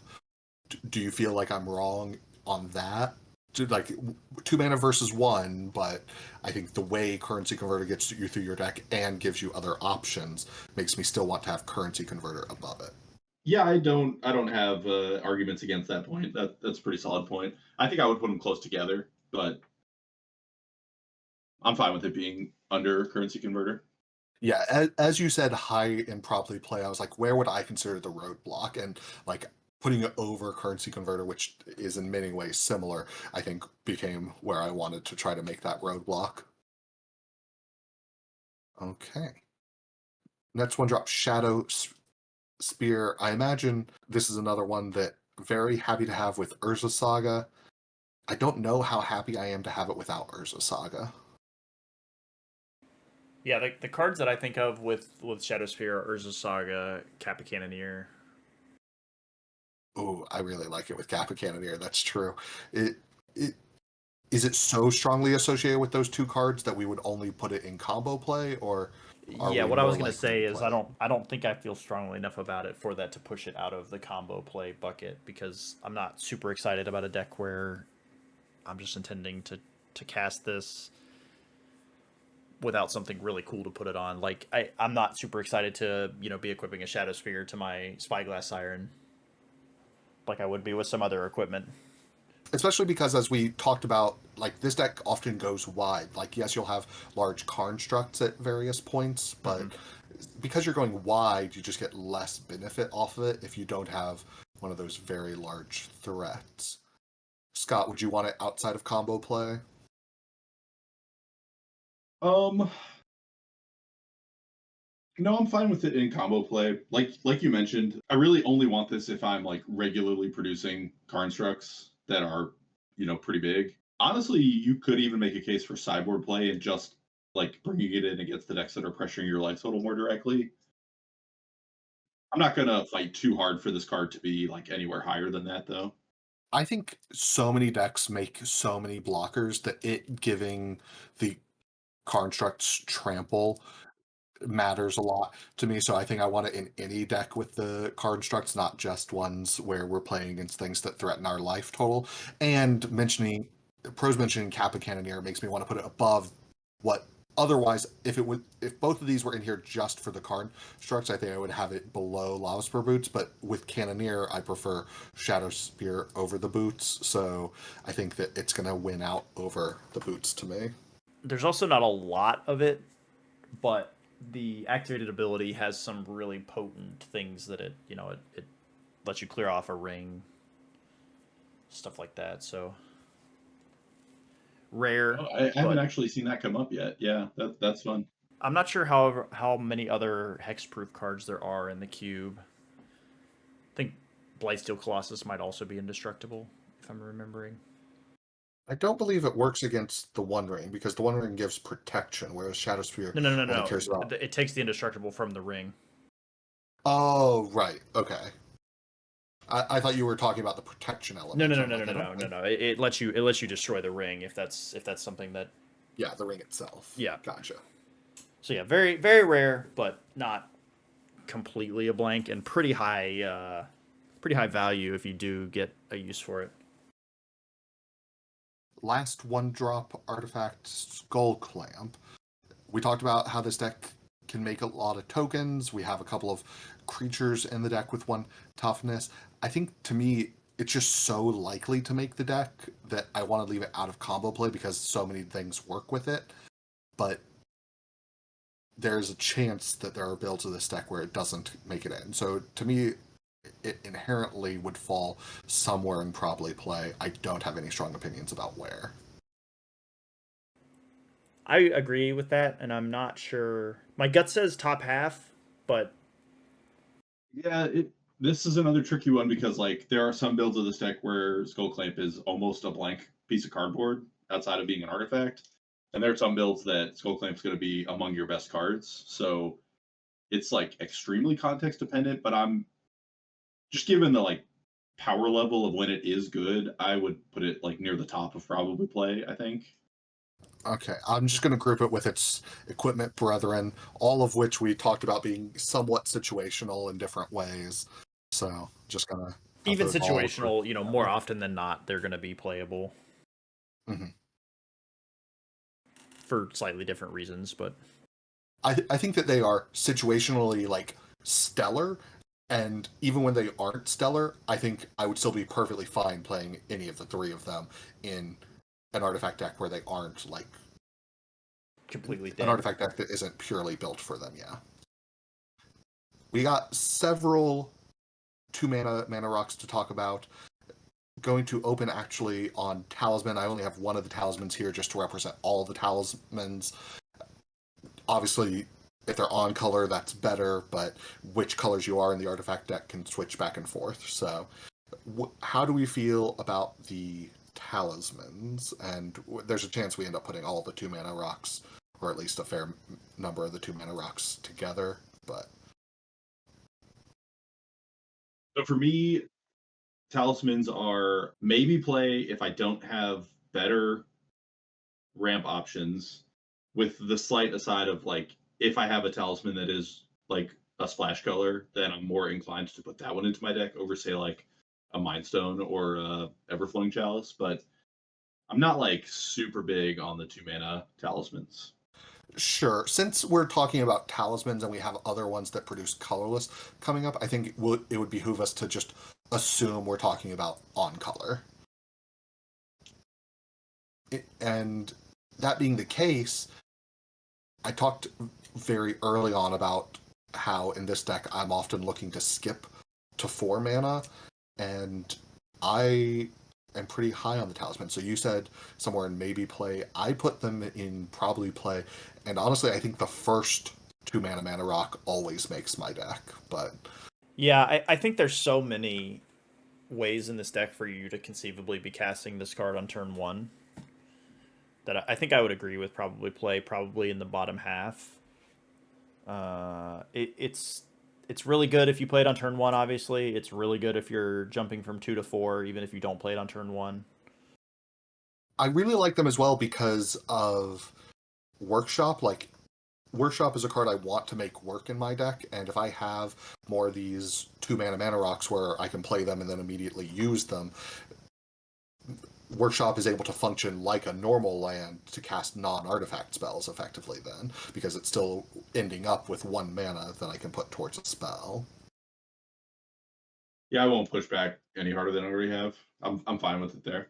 Yeah, you saying maybe play made me agree with Prose on the bottom part of probably play. I think I naturally would have put it actually quite a bit higher, maybe even in front of the equipment, but I will. I think we can compromise to there. Any reason that you guys have for Mind Stone or Chalice not to be in the same position? Obviously, them being off color, but having the upside of being able to draw a card or cast bigger. They're trade-offs that to me kind of equalize out. So unless you guys have strong opinions, I would just count. Just think of this as like a 2-drop artifact ramp section. Yeah, I agree. If you were asking me, my order would be Chalice, then Talisman, then Mind Stone. But they're all very, very close. You want at least one of these effects. It kind of doesn't really matter which one, but you know. I think I agree on Mind Stone being the weakest of them. I'm not confident I agree that Chalice is better than the Talismans, but I think it's close enough that, yeah. It really just comes down to whether you need the colors or not, like we've said before. So Yeah, and it's maybe again because I'm always thinking of what's the best version of this deck, and the best version we're not gonna be getting as much color mana from our land, so the talisman's giving it can be nice. Right. Pintad Prism, also 2 mana mana producing artifact. I have no idea where to put this. Hate it. Wow. I like it quite a bit. It is a little awkward in that my preferred versions are like mostly mono blue, so it's like worse there. But you rarely get the ideal version of a deck, and I think if you are 2 colors, then this is among the best 2-drop ramp pieces. That's so surprising. Yeah, I don't. You don't need like to tap your 2 mana thing every turn. If you just like land one big thing, if the Pentad Prism gets your Kappa Cannoneer out on turn 3 or whatever, like you're fine, I do really like how it interacts with the Kappa Cannoneer. That's a good point. Well, it is true that it stays in play as well. Yeah, Urza, obviously. Okay. I was lower on this card, and the more I watch LSV like take it highly and play it all the time, he's sold me on it. Honestly, like it just is really really good. So you would put it even above the other 2 mana rocks? I think I might, but I'm not going to push very hard for that. Well, I mean, I was gonna put it in never play, so you're the one pushing here, buddy. Right. So I don't know if I'm going to push all the way up to probably play. Like maybe above Tide Hollow Scholar is as high as I could get it with you guys, but I'm not gonna argue. I mean, I've never played it in this deck. I've never watched people play it in this deck. So if there's, my thought is that it's mana neutral at best. It doesn't generate any card advantage. You have to have essentially 2 colors of mana to play it, which is not often going to be the case on turn 1 and maybe not even turn 2. So, for me, I think it's worse than the other 2 mana rocks pretty significantly, but I'm happy to cede to people with different experiences from it. Yeah, since you're mentioning experience watching the card, I would cede to that. Also, like I was going to. So Prose said he was leaning towards never play. I was leaning towards combo play because I will still play this in my deck if I have Urza. You mentioned Kappa Cannoneer as well. It working so well with 2 of our top cards right now does make me kind of agree that it can cheat its way into the bottom half of probably play, but no higher. okay, that's fine. Agatha's Soul Cauldron. Are we playing this in decks that don't have... Or are we playing this anywhere besides the sideboard against graveyard decks?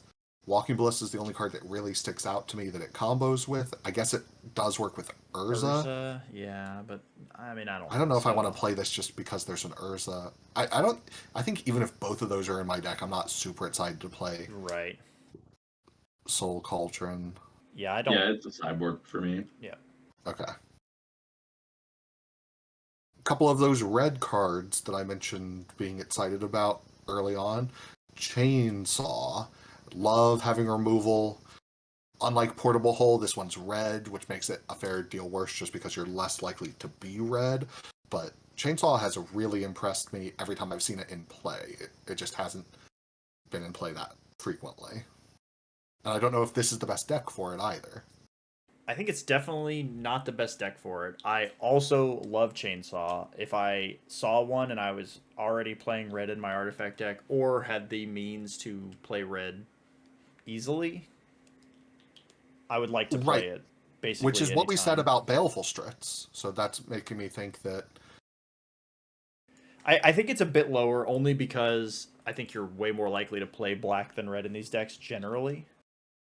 I don't even know if I think that's true because I see Jeskai as like the pivot, like not full Jeskai, but blue-red or blue-white most commonly, I feel like. Sure. Like the only 2 black cards we've talked about, and I think we'll talk about, are Baleful Strix and Tide Hollow Scholar. Well, yeah, but the other black cards you play are like just like generically like tutors and whatnot. But I do think that this card is pretty good. It's pretty solid. It is a little small ball for this archetype. Like I'm not super interested in just like the card Lightning Bolt in my artifact deck, and that is kind of what this plays out as a lot of times. I do think if I can cast it, I will put it in my deck more often than I wouldn't. But I'm just not like I'm not going to draw an opening hand with a chainsaw on it and be like, yes, I have my chainsaw, you know. But I'm sure it'll be a thing that you cast and is solid for you if you have the mana for it. So Hearing the color limitation thing makes me think that we're going to put it around Baleful Strix. Especially like 3 damage can still kill something in the late game, so it's not like it's just early game killing early creatures. 3 damage still decent. And the equipment element of it, like I've seen it get up to 6 counters before and just start abyssing people. Like, yeah, I don't know how much that happens in this archetype though, is the thing, because you don't end up with a lot of removal in these decks. that's definitely true. And frequently the removal you do have is like exiling it or whatever, you know. So it's tough to see that one as like an opposing threat. Your removal in this deck is generally an artifact creature with power and toughness equal to the number of artifacts you control. So I would push Yeah. back on this thought process though, because if you're playing blue-red, you are more likely to be playing, like just like we were talking about the good black spells you would play if you're playing Baleful Strix. If you're playing blue-red, you're going to be playing more of those burn spells just in That's your true. deck because you'll take Lightning Bolt, you'll take a Braid, like That's true. so. Maybe this is stronger in those like closer to the hybrid like spells matter artifact kind of things you all were talking about. yeah,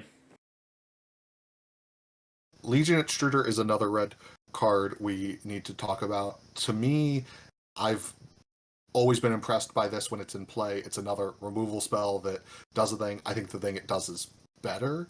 I think that it makes it a better splash than Baleful Strix in my mind, so I would default to here, putting the 2 red splash cards on either side of Baleful Strix, because if you're red, I like this more than I like this if you're black, more than I like this if you're red.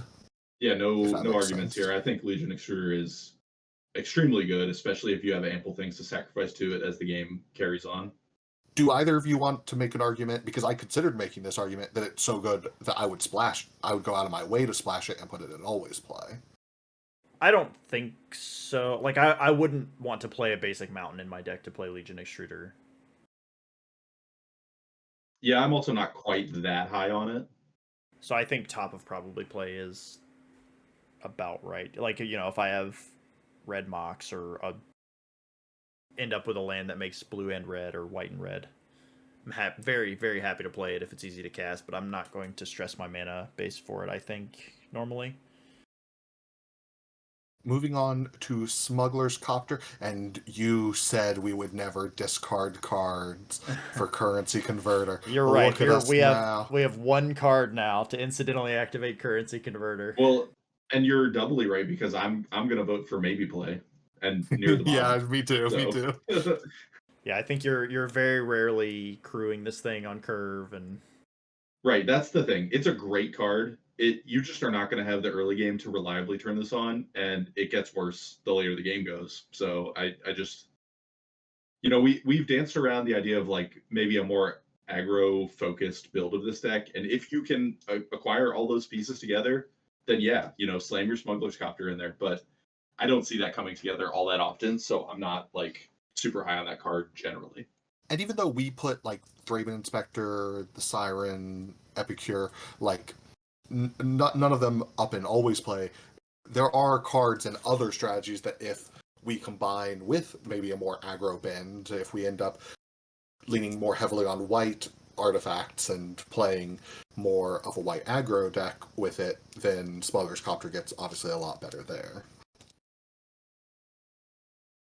Speaking of white here we go creature again. decks, Staff of the Storyteller, I'm not as high on it I've learned my lesson that you guys aren't going to let me sneak it too high. I do think it's an always play.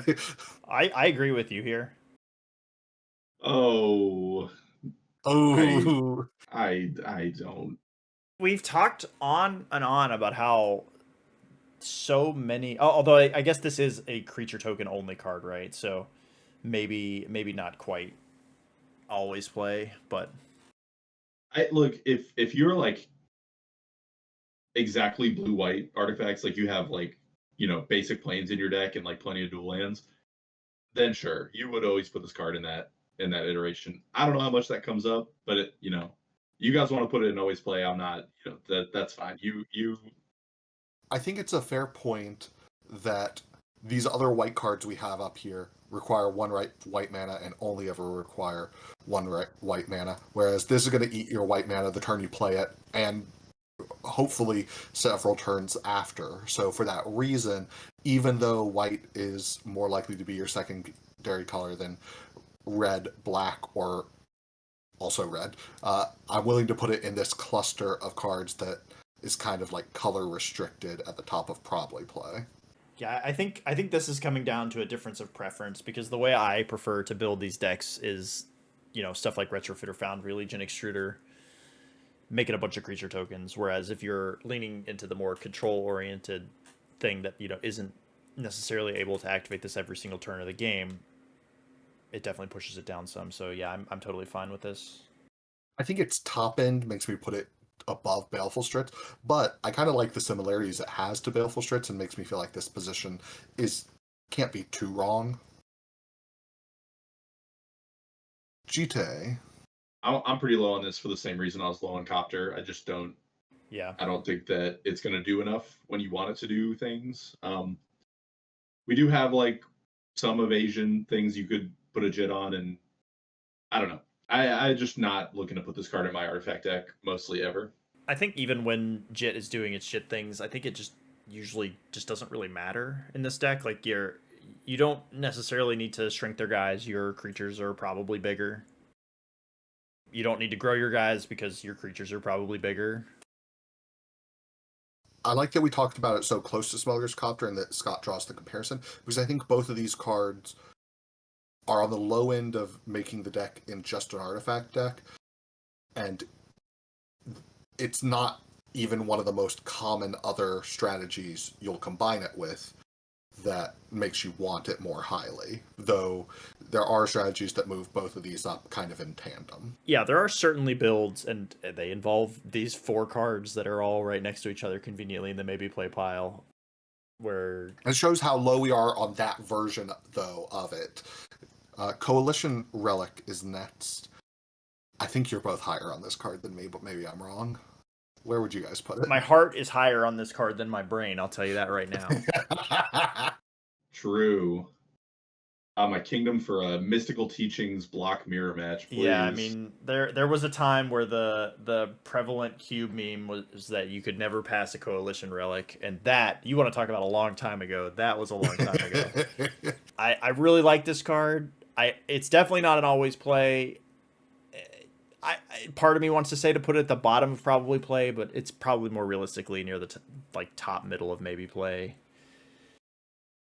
Fine with the bottom of probably play. It is immediately much better if you have a Mishra's Workshop in your deck. Yeah, if you're a workshop deck, it's great. Worthwhile point.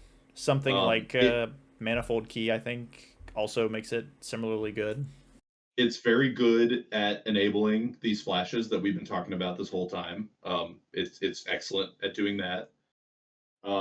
It is not it's not the best ramp piece you can have at this mana slot, but it's not the worst either. I mean, it's fine, I mentioned that I was lower on the card than either of you. I'm fine with this position because I was going to really fight back if you tried to put it in front of literally any of the 2 mana. No, like I said, Yeah. I might do that when I'm building my deck, but I would be aware that it was probably wrong. Like, yeah. Yep. I don't think I'm good at evaluating this next card, Palantir of Orthonk. I think this card is pretty nuts. I think it's very good, but I think it goes somewhere within these top 2 tiers. I just have no idea where. I'm a bit lower on this than you guys. I do agree that it's in, probably play, I think. It does feed into a problem this deck has of just like putting a bunch of artifacts on the battlefield that don't really do much for a while. So I don't love it for that reason. That being said, if I can pick it up with not a lot of friction in my draft. I'll probably put it in my artifact deck. I mean, you have expensive things to threaten to flip over with it. So my vote is probably play, and the placement in this tier, I'm going to leave it up to you guys because again, I don't yeah, I don't know where to put it. I think that in this deck, I prefer this as a card advantage engine to currency converter. I was about to suggest this position, so we might be. Yeah, I think that card advantage is kind of at a scarcity in this archetype. In the cards we're looking at, obviously you're playing blue, so not really, but in terms of cards that also advance your goal, I think it's kind of low, and I think that this is better than currency converter or maybe even Thraben Inspector on that axis. And obviously, if you draw it late in the game, it's really not that impressive. But if you just get to put it into play on turn 2 or 3, and it's just a Howling Mine for the rest of the game, that sometimes makes your construct bigger or taps for mana with Urza. I actually feel like I like it meaningfully more than either of them. It sounds like for you it's closer, but to me, I like it meaningfully more than either of them. It's just that gap was pretty wide to me, and this card fits within it. Relic of Sauron, another ramp artifact, this one on 4 mana, does a fair bit more. I, again, am not sure how I feel about this one. I like Relic a lot. It's definitely better than Coalition Relic. I'm not sure if I would put it above the 2 mana rocks though. Oh, I think I would. Okay. I was going to say, I feel like I want to put it either right after top or right in front of Converter. Like, for some reason, like, I want to keep Converter and top together, though maybe. The big benefit to this card to me is, again, it involves cards that we're not talking about here, but these decks often will have a handful of 2 mana counters if you can pick them up during the draft. And being able to like tap out for this mana rock, but then still have your 2 mana counters up is so huge. The tempo that you gain from making that play is almost game winning by itself if you have any kind of meaningful follow up. So I'm pretty high on Relic. I'm not sure where that means in terms of placement, but yeah, when this card came out, I spent a solid, I don't know, 2 or 3 months loving this card, but with the idea that you had to sacrifice it for its draw 2 cards ability.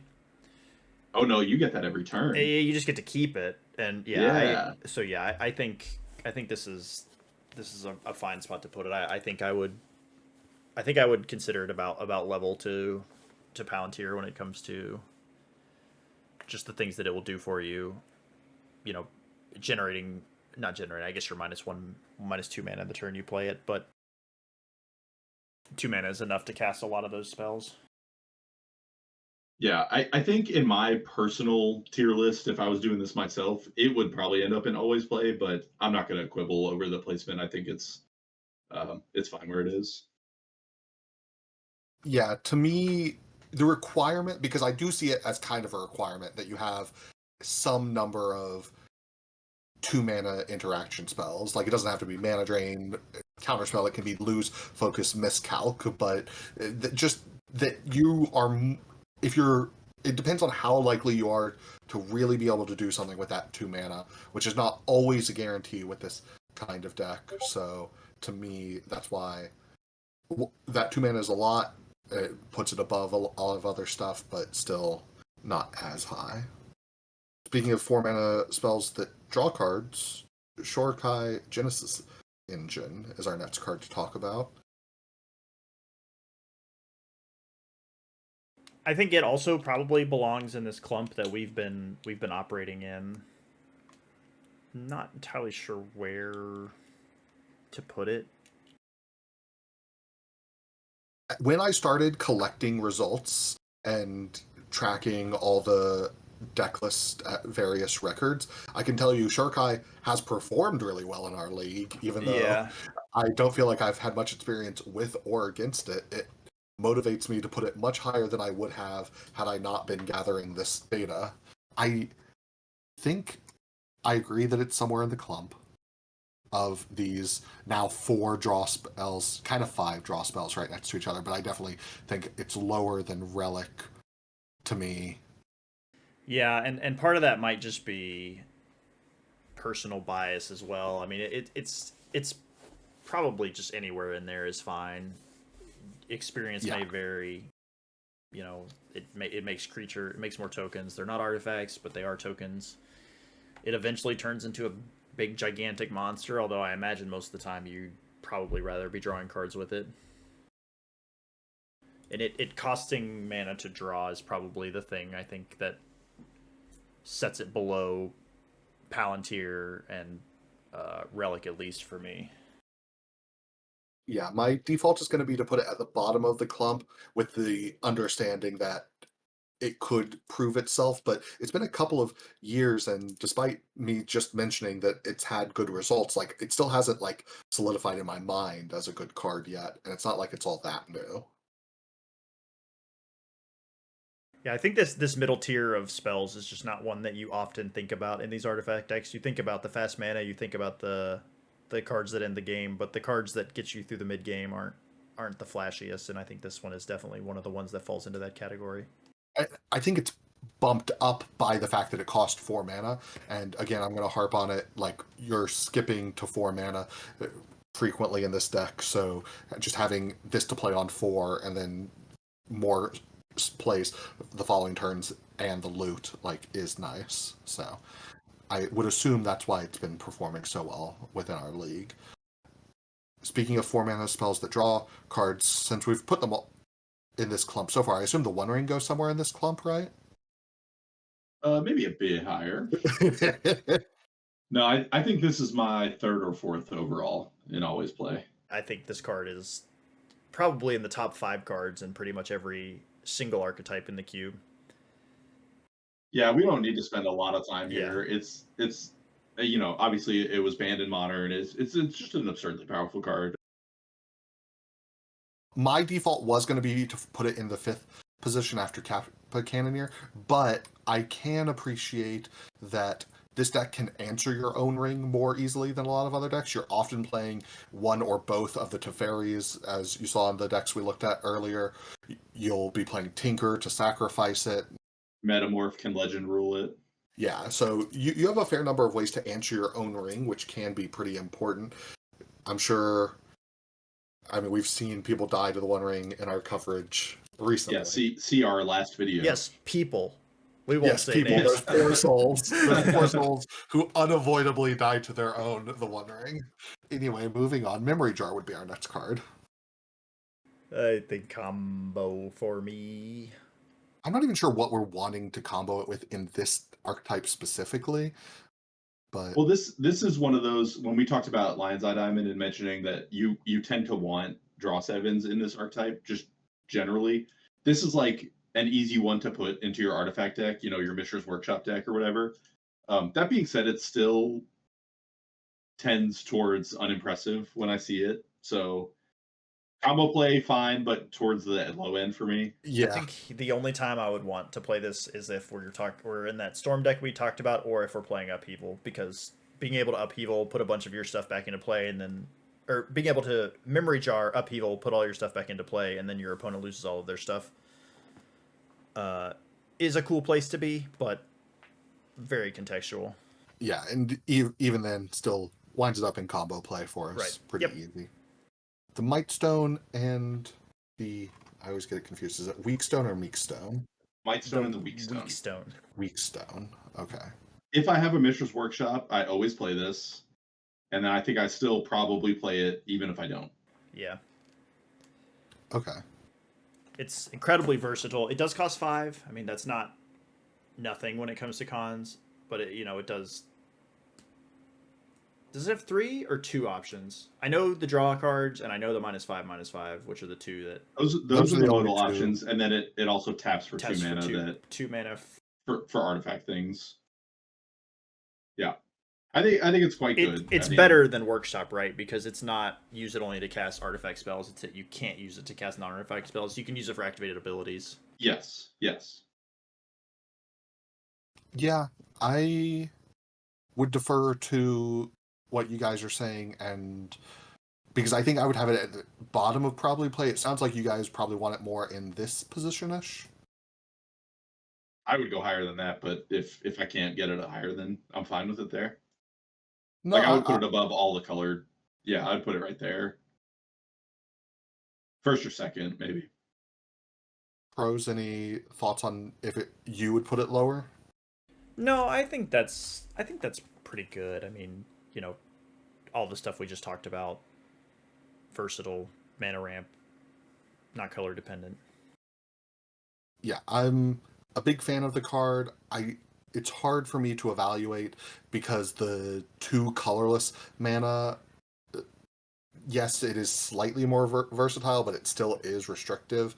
So, especially on something that itself already cost 5 mana, it's hard to see like how valuable that's going to be. But I'm fine putting it high. Coveted Jewel. You guys would probably put this very high, right? I don't know how much. I guess you probably want to play this even without a combo.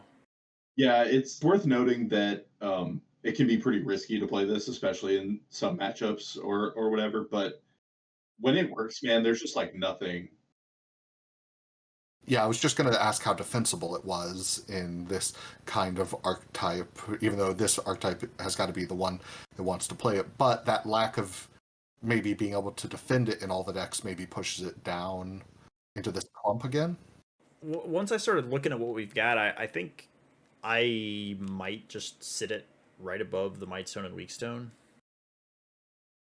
Yeah, I'm not mad about that. We're looking at similar mana costs. You're drawing cards. You know, it doesn't have the removal option, but it makes more mana. It makes colored mana. Draws you an extra card. Has the upside of when you do take it, you have the potential for any number of combos to go with it. Mm-hmm. In your all's opinion, is Nexus of Becoming an artifact deck card? I more so think of it as maybe a card for other strategies that have a small ability to ramp into it, but I don't know. Yeah, I don't love it here. It's certainly, you know, stuff like Reanimator loves it because, you know, you're putting like an Archon of Cruelty or Volborn Tyrant into play. You're putting cards that do things into play, whereas Nexus of Becoming our Blightsteel Colossus is not only unimpressive but actively detrimental, I think. So it's good with like, you know, your Urza or your Cap Kennedy or again, but it is expensive and there's like plenty of time for your opponent to interact with it before it actually does a thing. right. Plus, if you are I'm able to generally cast just Nexus not. of Becoming, you can just cast all of those cards that you want a Nexus of Becoming with it. So Yeah, that's true. That's true.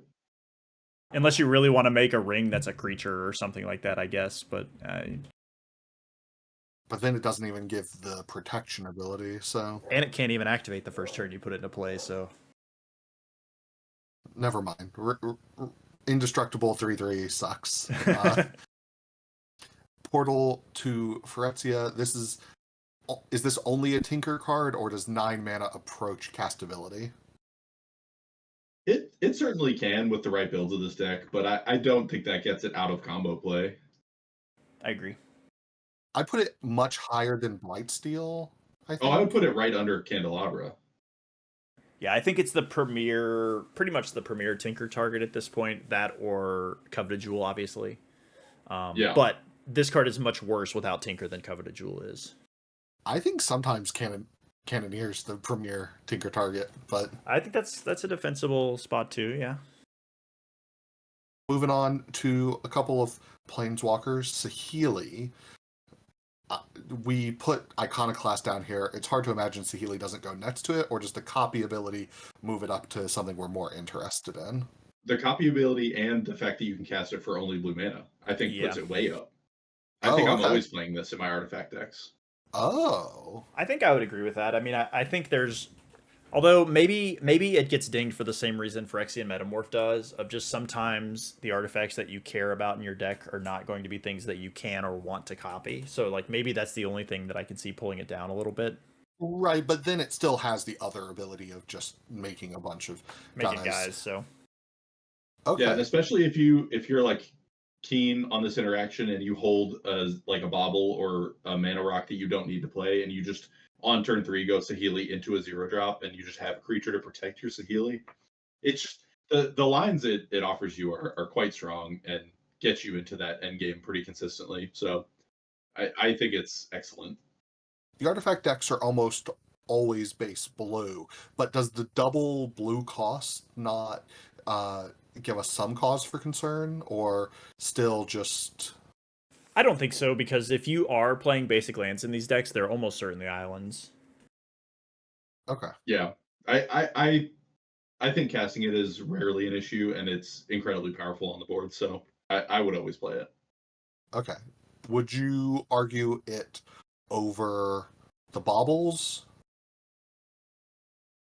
I think it's either Obviously, directly in front of them or directly behind them. What do you think, Prose? I'm indifferent Okay, let's leave it to there that then. in that context. I think anywhere in that Yeah, range yeah. is fine. So Yep. We could be Okay. really confusing and put it in the middle of the bobbles, but I don't think we need to do that. no, I'll trust your all's judgment that that card's better than I have seen it be. I've seen it pop off sometimes in copying an artifact, but I still would not have assumed it that high. Karn's our next one to talk about. I think in my mind, I always think of this as it can make two constructs, especially if you're able to cast it on turn 3 just off of any ramp at all. Like, it's so likely to be able to make two constructs, and that feels really powerful. But maybe I'm overestimating its ability to do that, or how good that is. But to me, that would put it above Nettlecyst, because Nettlecyst makes one construct and yes, can be moved around. But yeah, I definitely agree it's above Nettlecyst. I don't know. I almost think it's like Trinket Mage range. That is a bit higher than I would have it, but I don't hate it. I mean, I don't see myself not playing this card in an artifact deck.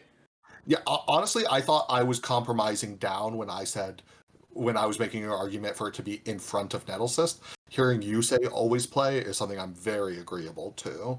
I don't know exactly where. Yeah, I was gonna go like low always play or high probably play. So yeah, let's get it up there. Yeah. Okay.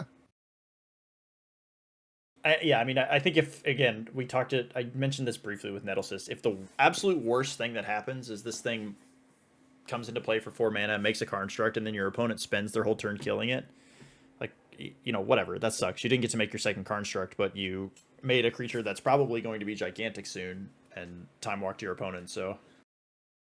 Right. Like, it takes time and a removal spell Right. at the very least. Galvanic Blast. This card has the word artifact on it, so I included it Sure. here, but I'm not sure how much we're really talking about it, because in my head, the removal spells that are artifacts are just so much better because they count for your artifact count. Yeah, So if you're red, you'll probably play this, but it's kind of unexciting. It doesn't like do much more than just kill a thing. Maybe it kills your opponent, and that's cool, but you probably play it, and it's unexciting. So yeah, sort of the lower end is where I'd put it as well. yeah, I'll drop it in the cluster of spells that are, if we are these colors, we probably end up playing it, but it's not the most exciting thing even in that range. Balance is something that I remember a year or so ago I was very high on in this strategy. I think I'm still very high on it, but it definitely, there have been a lot more creature versions of this deck recently that have maybe made it more difficult to be a balanced deck. But I feel like I would go out of my way to be a balanced artifact deck. Yeah, I think I agree. It's secretly one of the best artifact cards, even though it doesn't really deal with artifacts directly. It's just the way the games play out. It it might take some planning on your turn to like setting up turns in a specific way or whatever, but then you fire off a balance that just ends the game. So I would put it above Securiton Squadron. I might go higher, even still. My assumption was here mainly because I see this as a pretty big gulf in my estimation, even though that's partially because I was low on Trinket Mage, but even if Trinket Mage wasn't there, I would consider it a big gulf Walking Ballista as well. If you want to argue it above Squadron, I would say I think above Squadron is correct because I mean okay. it costs 2 mana. It's Wrath, Mind Twist, and Armageddon all wrapped into one. Like it's If somebody put you to the random hypothetical that you can only splash one white card into your artifacts deck, would it be balance or Securiton Squadron? You know, It would I think for probably me be it's balance balanced. easily.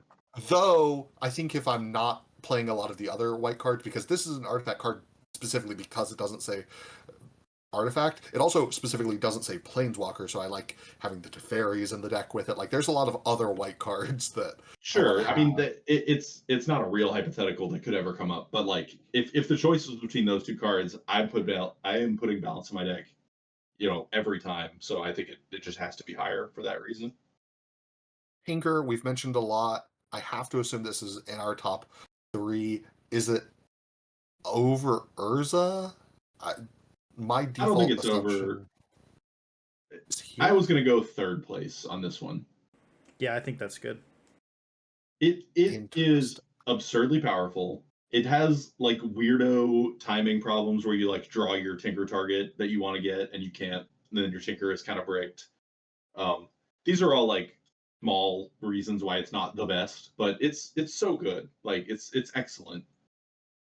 That being said, I do think it's possible to build very good decks in this archetype that don't have a big use for Tinker, whereas I think that Urza and Tameo are knockouts in 100% of artifact decks.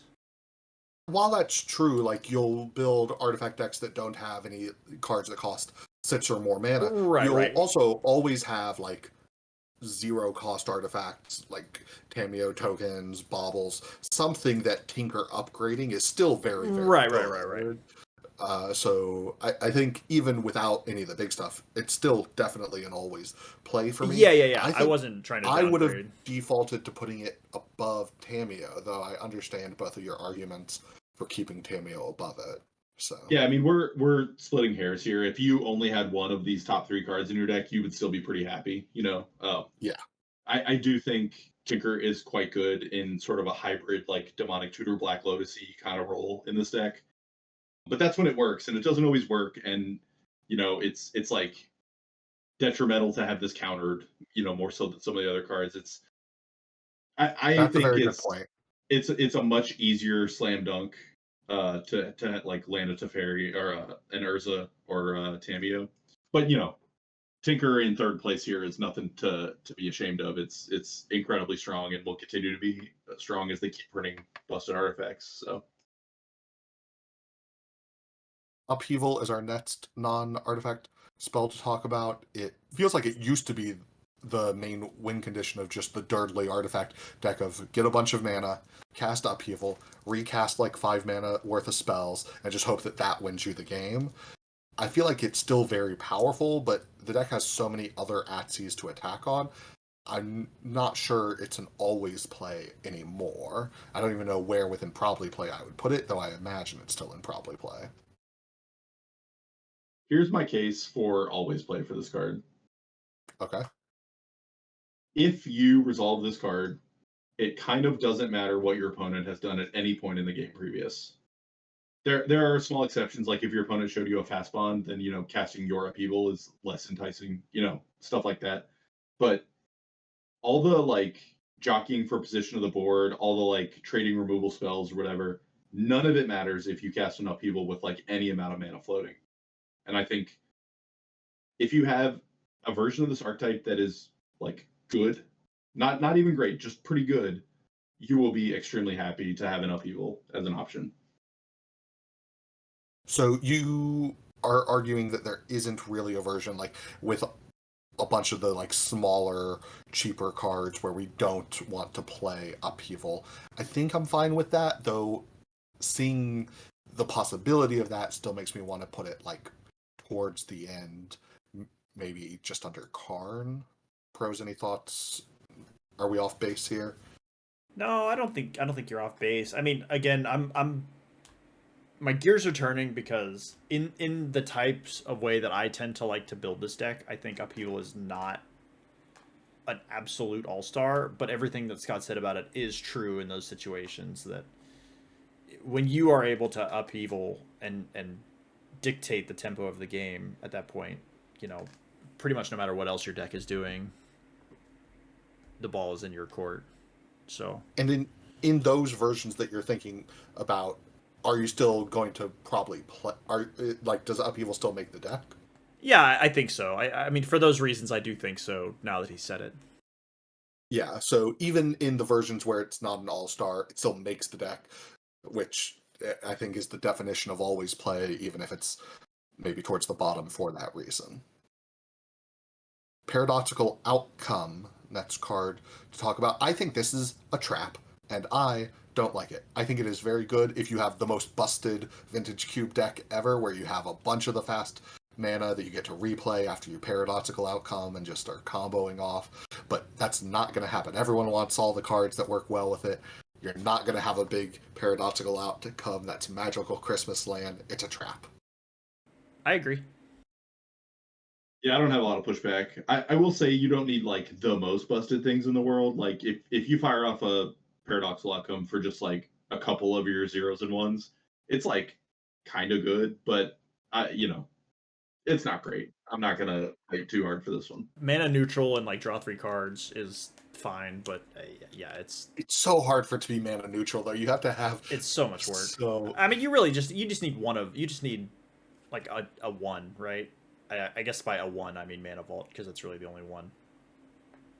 But if you have Mana Vault, sure, no, but yeah, it's way too much work to make this card worth playing. I think. yeah, well, it's not just that it's work; it's that you're just not gonna get the cards. Like you can take it first pick and be like, "Oh, I'll pick up all the cards that work really well with it," and like you'll get the baubles and everything, and you might have a decent PO, but like it's just not worth the investment that you're gonna have in the draft to end up with that deck. And if you end up with the deck with like multiple Mots and or Soul Ring, Vault, whatever, like your artifact deck was already going to be busted. You're not excited about casting Paradoxical Outcome on your Chrome box, No. but you get to draw more cards to exile to it. Yeah, I mean, it presumably is still positive value to do so because you can just replace it with one of the cards, the worst card in your hand after drawing a bunch. But yeah, the Aether Spark has underwhelmed me when I have seen it in play, and that has only been a couple of times. But even theoretically, it's hard to imagine it being as good as any of the busted equipment we have up here in the middle of probably play. Yeah, I don't think I would play this card in this archetype. Basically, I mean, I guess maybe you could make the argument that it belongs like right next to Jit because the version of the deck where Jit is good is a version of the deck where this is maybe okay. But in a deck without creatures to attach it to, I think it's just unplayable from what I've seen. Scott, any experience with the Aether Spark that would move it? My experience with the Aether Spark is reading it a number of times, and I still couldn't tell you what it does. I think it stinks. I am surprised it's still in the Vintage Cube, and I will not be surprised when it leaves. I think it's bad. Yeah, I think it's definitely. We've talked before about the like a new set comes out and they want to put cool cards from it into the Vintage Cube. I think the Aether Spark is that. I think it will be gone almost as fast as they're allowed to remove it. It does some cool things, but I don't think that the power is there, especially not in this deck. That moves us on to some combos. We have the Thopter Sword combo. The way I want to handle this is I don't want to put both in combo play and just like assume where they are relative to other combos. I just want to put one of the cards for the combo up where we think the combo is just in terms of power level. Oh, interesting. And I think that's the best way to do it. Like, because unlike Candelabra and Tolarian Academy, where you'll pick up one piece but maybe see the other, you're not playing either of these cards if you're not playing both. So let's just evaluate it on the both. Okay. Well, then I'm going always play. Yeah, I think This is I think all of these are probably going to end up in always play because they're combos. They're inherently powerful, and it's just a question of where and how likely we are to get it. I think Thopter Foundry, Sword of the Meek, is one of the stronger combos, and it has the benefit of also being very easy to get because Nobody takes you either have card. one of the it's unlikely someone takes the other card. The earlier you take one, the less likely someone is to take the other. So. I think I would put it directly below or above Retrofitter Foundry. The argument to put it below is that it's a 2-card combo, not a 1-card combo. Well, it's a 2-card combo, not one. You need mana for both. Although the argument for putting it above is that Retrofitter Foundry is significantly more expensive. That's fair. I like the comparison to Retrofitter Foundry. I think it being a 2-card combo in an archetype that isn't going to be able to, like Stoneforge can get the sword and Tinker could get either of them if you get Tinker. But the fact that it's a 2-card combo inherently, I think, moves it further down than you're saying. To me, it would be just below balance. Scott, any thoughts on? I think I like it below balance. I think that's where I would go. Yeah, I think that just moves the end of the cards that I will 100,000 million% always put in this deck. Never consider cutting down one slot. So. Yep. The Zerta combo, we have a few different elements of it here. Zerta and Forensic Gadgeteer both make the activated ability cheaper, so they both generate infinite mana with Basalt Monolith. Only Zerta generates infinite mana with Grim Monolith. This one's a little trickier because these are all cards you might play outside of the combo, so maybe I shouldn't have had us ranking the combos the way. I think Zerta is a combo play, and I think the other 3 cards are going to go up to always play for me. Yep. I can Forensic agree Gadgeteer, with that. even if you're not going infinite, just does plenty of other stuff for you. Like lowering your activated abilities is good.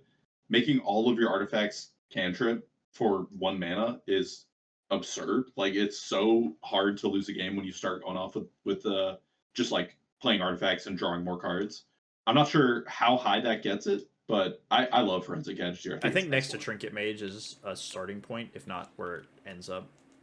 Yeah, I feel like I want to put it there. Obviously, Sure. There's the comparison point of their cost, but I actually just think that what it does with artifacts like ends it up in that area. The monoliths are ramp. They would be ahead of all the other ramp we've talked about, probably besides Relic, but I think they would be an always play truthfully.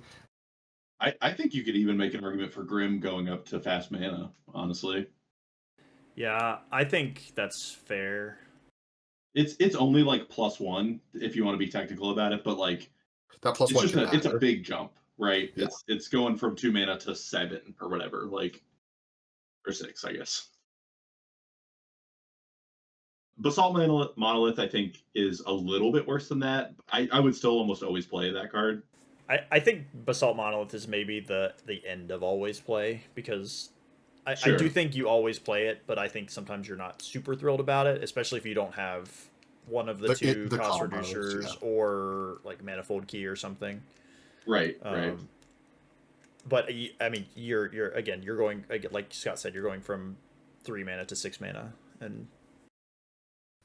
and the other combo is something we maybe also want to put both sides on. I mean, I didn't put like control cards on, so I don't feel like Teferi needs to get ranked, even though Teferi makes the deck a lot of the time. Again, we're not including like all control cards here because it's not inherently a control archetype, even though that's what it's paired with. But Displacerkin ends up in the deck a lot of the time, so even if we don't have the combo, you would say Displacerkin's probably towards the top of probably play low of always play, right? Or am I I like near the top of probably play.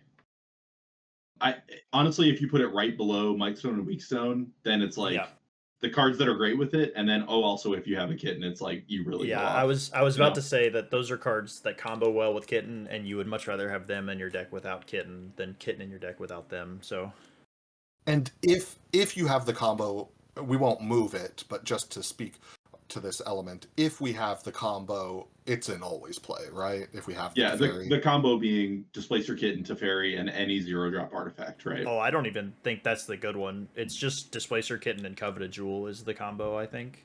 Well, yeah, that's the thing. But the Teferi's on this list at all because of the ability to like always retrigger your kitten. Yes, Coveted Jewel, if you're playing enough non-creatures, you can just blink multiple times a turn with Displacer Kitten and just go through a bunch of stuff depending on what the non-creature spells you're casting are. But Teferi is the one that goes infinite, drawing your deck, producing infinite mana. If you have any mana positive, mana rock, so that's any of the Motzen, it's also Mana Vault, Mana Crypt, even Grim Monolith would work. Basalt Monolith, I guess, remains mana neutral as you go through the loop, but you still get to draw your whole deck. So, other thing to talk about would be the lands. It's hard to imagine these aren't all in always play. The one that most likely to be left out would be Workshop, but if you're playing a bad Workshop deck, not a fan of the your artifact deck in general, but maybe the artifact theme is just splashed into your deck that's doing other things. I have some pitches for you. I want to move Academy up to fast mana right under Mana Crypt.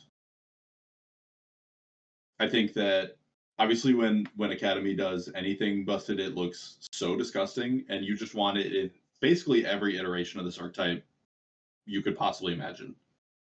Even like the more aggressive bent ones we were talking about, like it's so much mana. I think Urza Saga should be always play, and it should be certainly above Trinket Mage. I don't know how much higher it goes, but it's like it does similar things to Trinket Mage, but also just like has a ton of versatility and makes large threats on its own. And then Workshop for me would land somewhere in the middle to low end of always play because, again, I think if you have like almost any version of this archetype, you're going to be pretty happy with a Workshop being involved somewhere. It is the worst of the three lands we just discussed, but I do think you're going to put it in your deck way more often than you're not. So yeah, following my instincts as well as what you're saying, I ended up in these three positions. I think that's pretty fair, unless unless you disagree with any of those. No, I'm good with it. I do think that Workshop takes a bit more of a concerted effort than the others to make good, because I mean, there's so many colored cards, colored artifacts even that you want to play in these decks now that make it a little bit worse, but as long as you're cognizant of like, having your your bigger mana producers or just stuff to accelerate your curve, I think you're always putting it in your deck. Right. It comes down to how much of your deck is the artifact archetype. If it's your whole deck, Workshop's got to be in there. If it's if it's less than half of your deck, then Workshop probably doesn't make it in. But also, like, we're talking about a dozen cards or so that we're ranking above it anyway. So yeah. Like I can definitely see worlds where you're a blue-white control deck and you're ramping into like Planeswalkers and big non-artifact creatures or something that you might not be as excited about the Workshop, but that's pretty rare, I think. So this is our finalized list. I think it's perfect in every way, and we're Just right like on us. the money with all of our rankings. Yeah. Never wrong. So yeah, one of our players said we were crazy for some of the things we put in our Boros archetype. So I want to see you guys in the comments. If we're wrong, let us hear about it. I mean, you're wrong and we're right, but still, type those words in. We'll read them. So from there, we're moving back over to look at some more decks. We talked about the archetype overlap. I've highlighted three different kind of archetype overlaps over these next three decks. You guys are going to give me your kind of quick opinion on what you think the ranking of these decks are. These three decks had three different records from 03 up to 3-0 as possibilities. That's four possibilities, only three of them are present. I'm going to start with Prose as you're looking over this deck while I'm talking. Give me your gut reaction. What record do you think this deck got? I think I'm not going to peg this deck as a 3-0, despite the Lotus and a lot of other cards that we ranked very highly, only because there are a few cards in here that I am not a huge fan of. Like, this Memory Jar doesn't super excite me. The Esper Sentinel just kind of is. So yeah, I think I'll say 2-1 for this one. Scott, what do you have as your prediction for this one? I'm going to go 1-2, and I was debating between that and 0-3. There are some powerful cards here. We have a Lotus, we have an Academy, we have an Urza Saga. There's a lot of like bloat in here though too. I don't love main decking Wrath of God. I noticed the jar has like a Narset combo going on, but like I don't love either of that. This It doesn't even really do Manifold anything, Key right? has a couple. Oh yeah, that I guess it doesn't. Well, you can Yeah. activate it on their turn to maybe time walk them, yeah. but yeah. We do have, Teferi, Displace Your Kitten, Mox Opal situation going on, but it overall this build feels just like clunky to me, and it has some good power level looks, but I'm not impressed. I'm gonna go 1-2. Okay. Moving on to the second deck here, we have a different look. So that first one was more control-based. This one is a blue-red deck. Looking it over, we're going to switch the prediction order. So Scott, we just heard from you about the last deck. Can you give me your gut reaction to this one? This I'm gonna call as a 2-1, I think. I like a lot more what's going on here. We have lots of interaction in the form of counter magic and just like a bunch of burn, including delayed blast fireball to act as a bit of sweeper. We have a portal without a tinker, which I don't love, but we do have workshop, Soul Ring, Mana Vault, and 2 monoliths. So hard casting doesn't seem like crazy to me. You got Ragavan early that can steal games. Yeah, I think I'm gonna go 2-1. Okay, and then Prose, what would your prediction for this deck be? Yeah, I'm gonna fall into the trap, and I'm gonna invalidate one of my first two answers because I'm gonna say 2-1 for most of the same reasons. Just think there's, again, a Memory Jar that I think is a bit out of place, but doesn't seem like a lot of excess pretty much anywhere else. Love the Narset with the Time Spiral. Chandra is another card that's near and dear to my heart. So yeah, I'm gonna go 2-1. Okay, and then the third deck to look at, we looked at control, we looked at maybe more mid-range to combo-y with the last one, just trying to get out the Portal to Phyrexia. This one, very aggro bend to it. Still blue-white, but with a lot of the more aggro cards, some of the equipment that we mentioned being good in aggro. Prose, we're going to start with you. What is your gut ranking of this deck? I got through 4 cards of this list before I decided I was gonna say it was a 3-0. And it continued to get more impressive as I went. So yeah, I don't have any complaints here. I mean, maybe some variants. I mean, this is one of those decks we talked about where Jit is good. Lots of really powerful of the artifact cards here with Urza and a Kappa Cannoneer, a Blightsteel Colossus that is. Oh, there is a Tinker. Never mind. So not that out of place. But yeah, no, I'm locked in on 3-0 here. Right, you could argue Kappa Cannoneer is good enough to tinker for a lot of the time, but Blightsteel also there for that. I mean, I think if you have Tinker and Blightsteel, you're playing it because there are certainly going to be decks that just can do nothing about it, especially if you can do it on turn 1 or 2 somehow. So, but yeah, pretty good to stick with a 3-0 here. Scott, do you have any further thoughts, and what is your prediction? I am also going to say 3-0 here, which means Prose and I really only differed on the first deck, so it'll be interesting to see the results. I do want to mention that Tinker Blightsteel is a lot better if you can follow it up on the next turn where you're going to attack by slamming a Parallax Wave and removing all their blockers. Like that is lovely.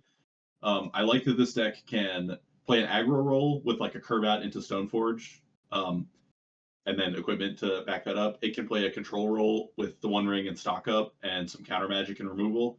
And it can just combo kill you with Tinker Blightsteel like we talked about, or, you know, an unblockable Cap Cannoneer. This deck's kind of got it all, and I also kind of feel like now we're falling into a trap because it looks like such an easy 3-0 that maybe like Calamity struck in one of the matches that it didn't actually win, but I'm going to go with a 3-0 for this as well. Okay. Since you guys only differed on the first one, we'll actually go backwards this time through the decks to keep suspense on that last result. I wonder which one of these decks was ours. So none of the decks were yours. You're free of forgetting your own decks. I'll spare you that. However, there was a thing I was nervous you might notice, because this is a deck that was played 4 days ago. You might notice Voice of Victory being a very new addition to the cube, as Spurlock played this deck to a mediocre 1-2 finish. Whoa! Unfortunately. Wow. The aggro element along with the artifact element just didn't really work for him, especially I believe he lost to Scott in the second round of that event. So you fool. Just a lot of good stuff to like, but unfortunately didn't work out for him. As you can imagine, the aggro element, if it runs out of gas, stops working, and then maybe not enough to fall back on, would be my best guess. As a completely unbiased third party here, I have to say that it might be even more foolish to forget a deck that you beat 4 days ago than to forget a deck that you played 3 months ago, you know? You might be right, except I honestly couldn't tell you what my deck even was 4 days ago. So I just looked at a picture of it, and I don't remember playing this match at all. So it is one of the reasons I format the decks like this, to remove any of artifacts of the picture that could give the information away. Obviously, things are going to look pretty different, but yeah. My trap alarm was going off when I was talking about this deck, but I didn't listen to it. Ugh. This deck was played by Diddert several months ago to a 2-1 finish. You were both correct. Nice. On that, as we see the Displacer Kitten, lots of value, as you mentioned. Again, the Narset Memory Jar, as you had mentioned in the first deck, like, it is nice that it can take away your opponent's turn effectively, but just the Zerta combo of this one being very nice to generate infinite mana, either into the Walking Ballista or the Portal to Phretia just getting cast, is very nice. You did it wrong, though, because now you did it this way to help keep hype, but now there is no hype, because this was a 2-0 and the first one was a 1-2, so neither of us got the third one right.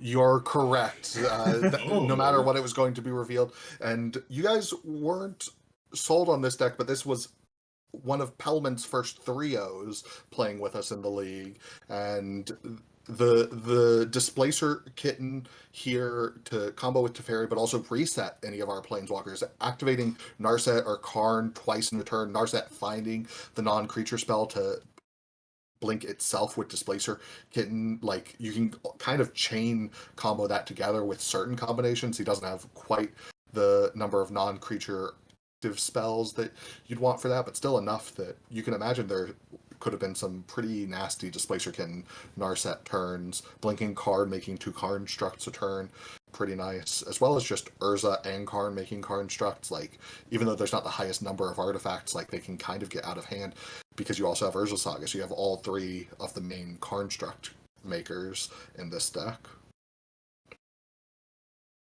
Well, we continue to be very bad at this game, but it's been a lot of fun anyway. Yeah, and despite being so incorrect, all of our opinions, again, on the tier list were 100% correct. Of course, yeah. Could not be wrong. And we will catch you guys next time as we dive into another archetype to break down. Hey, before we go, if you have suggestions of archetypes you want to see us cover, we'd be happy to hear them. So drop those in the comments as well. Absolutely. And have a good night.